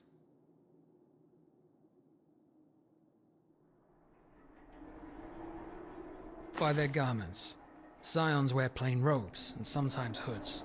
Acolytes wear the purple robes of the Relata with their distinctive sun pattern. Seers wear similar robes, only more ornate. Voices wear the same armor that I wear. Rule number 2, wear this, or a helmet, whenever you enter the temple. The Relata detests the display of the body, as all corporeality.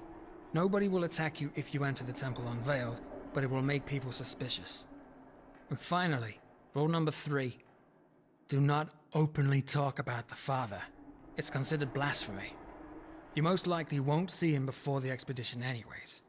There are Ralaim down there that have been committed to the Relas for 20 years now, and never saw him in person. It binds us to the physical plane. How would I know? It's a rule, and we all know how much religious people love following rules without questioning them. I'm sure the Father had his reasons. I guess I saw him more than once as he experimented on my body as a child, but if you're referring to my time at the Relata, yes, I have. Different. A lot more different from how you would probably picture him. Yeah, one more thing. In case the first seer asks, you contacted me, not the other way around. You heard the rumor that the Father is looking for the lost pages, and a man named Rezio Doran gave you the tip about Carlian. You then contacted me and the false dog, and we went to get the pages together. Either way, enough of the talking. I informed the first seer of our coming, and like any sleeper, you will be tested by another voice in front of the temple. A person who hasn't seen the truth yet.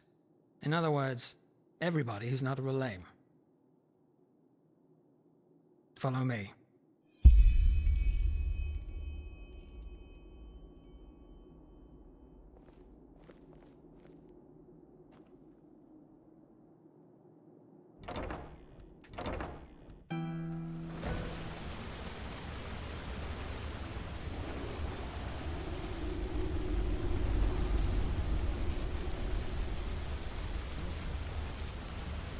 I'm so hungry. It's almost the same. Why even bother?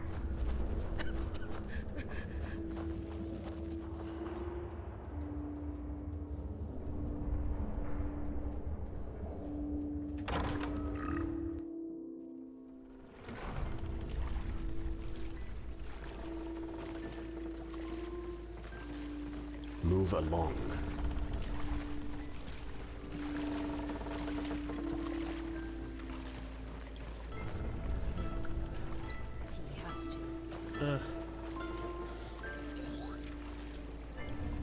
Bloody steel clubs, always in the way of progress. Madame?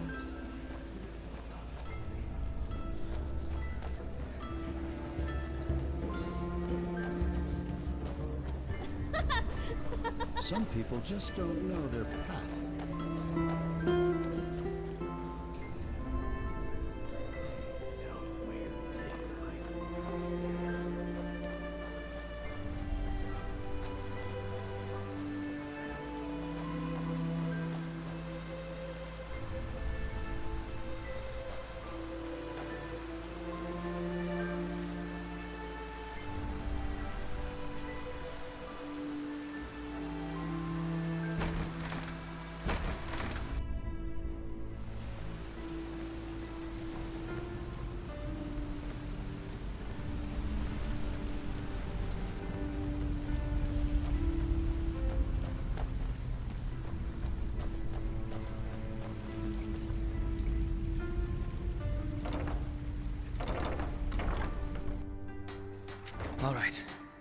almost there.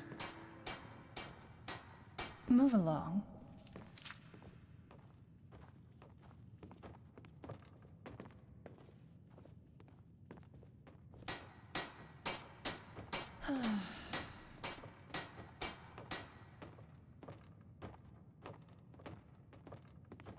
Another sleeper.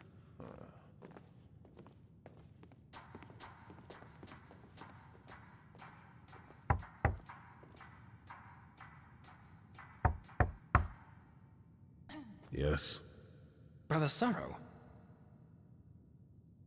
Brother Wrath. From ashes to blood. From blood to liberation. Is this the sleeper? Yes. She knows the rules. Of course. Good.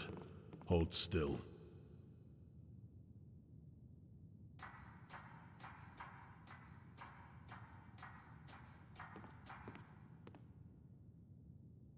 Interesting.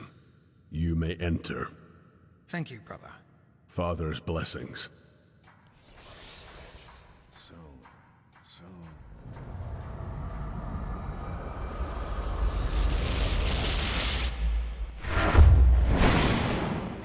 Well, that was strange. Ah, right. The short version. Once you devote your life to the Relas, you need to take on a new name.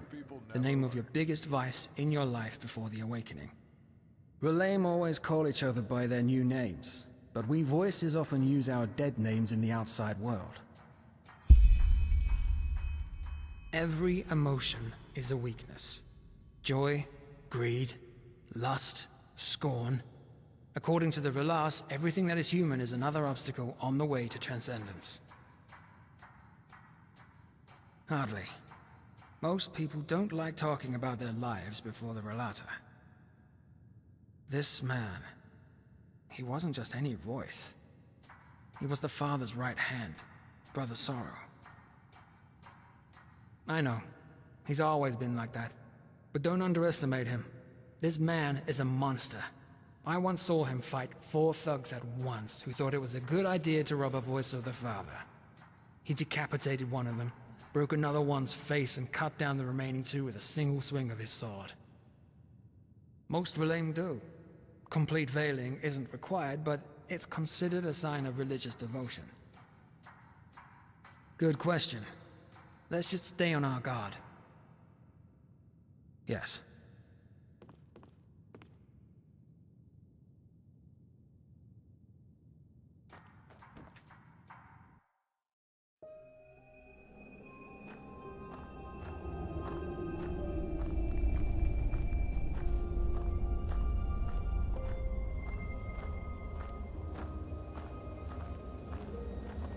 Rialta Shara.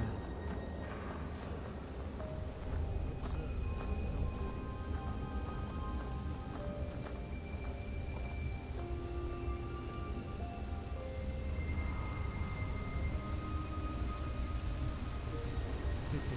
He was a good man. We're watching you, Sleeper. Always. They will never understand, brother. You should stop agonizing over it. And my family. Wrong. They were. You are Ralaim now, and transcendence is near. So we are the only family you need. So just burn these letters, meditate, and perform your duties. Now isn't the time to stray from the Ralas.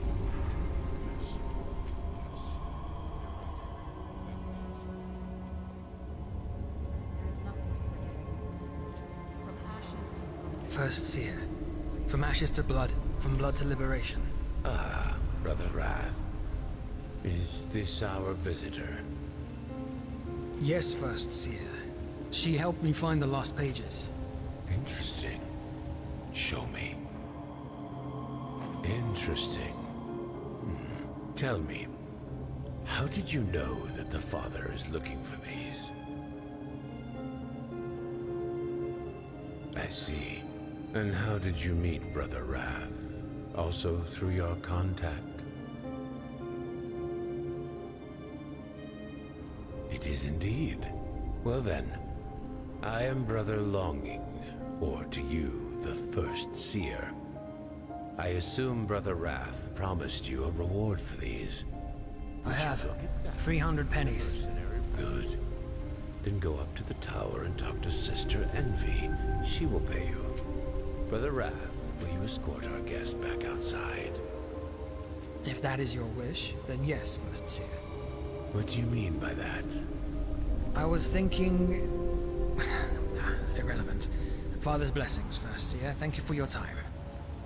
Speak. Well, the expedition. You said that the father ordered you to find capable mercenaries. Treasure hunters. I understand. You think she'd be a fitting candidate?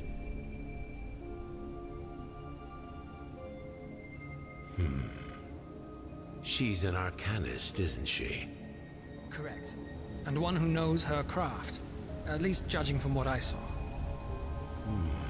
Your aura is remarkable. It's true. Fine then. We actually have enough mercenaries already, but you seem to be more capable than the scum that usually runs the Undercity's alleys. However, before I recommend you to the Father, I want you to prove yourself. Brother Greed. Sister Pride, is she still in the Light Grove?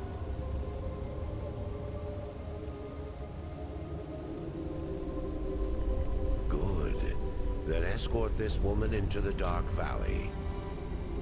I want you to kill someone for us. Sister Pride. A voice who has betrayed us. Bring me her heart, and I'll consider recommending you to the Father. An expedition will be taking place soon, and we are still looking for capable mercenaries.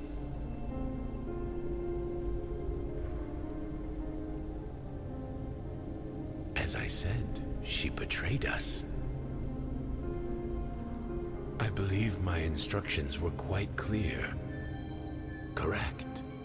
She fled into a cave, probably hoping that we wouldn't find her there. Brother Greed will show you the way. Good luck. And you, Brother Wrath, will stay. There is something we need to discuss.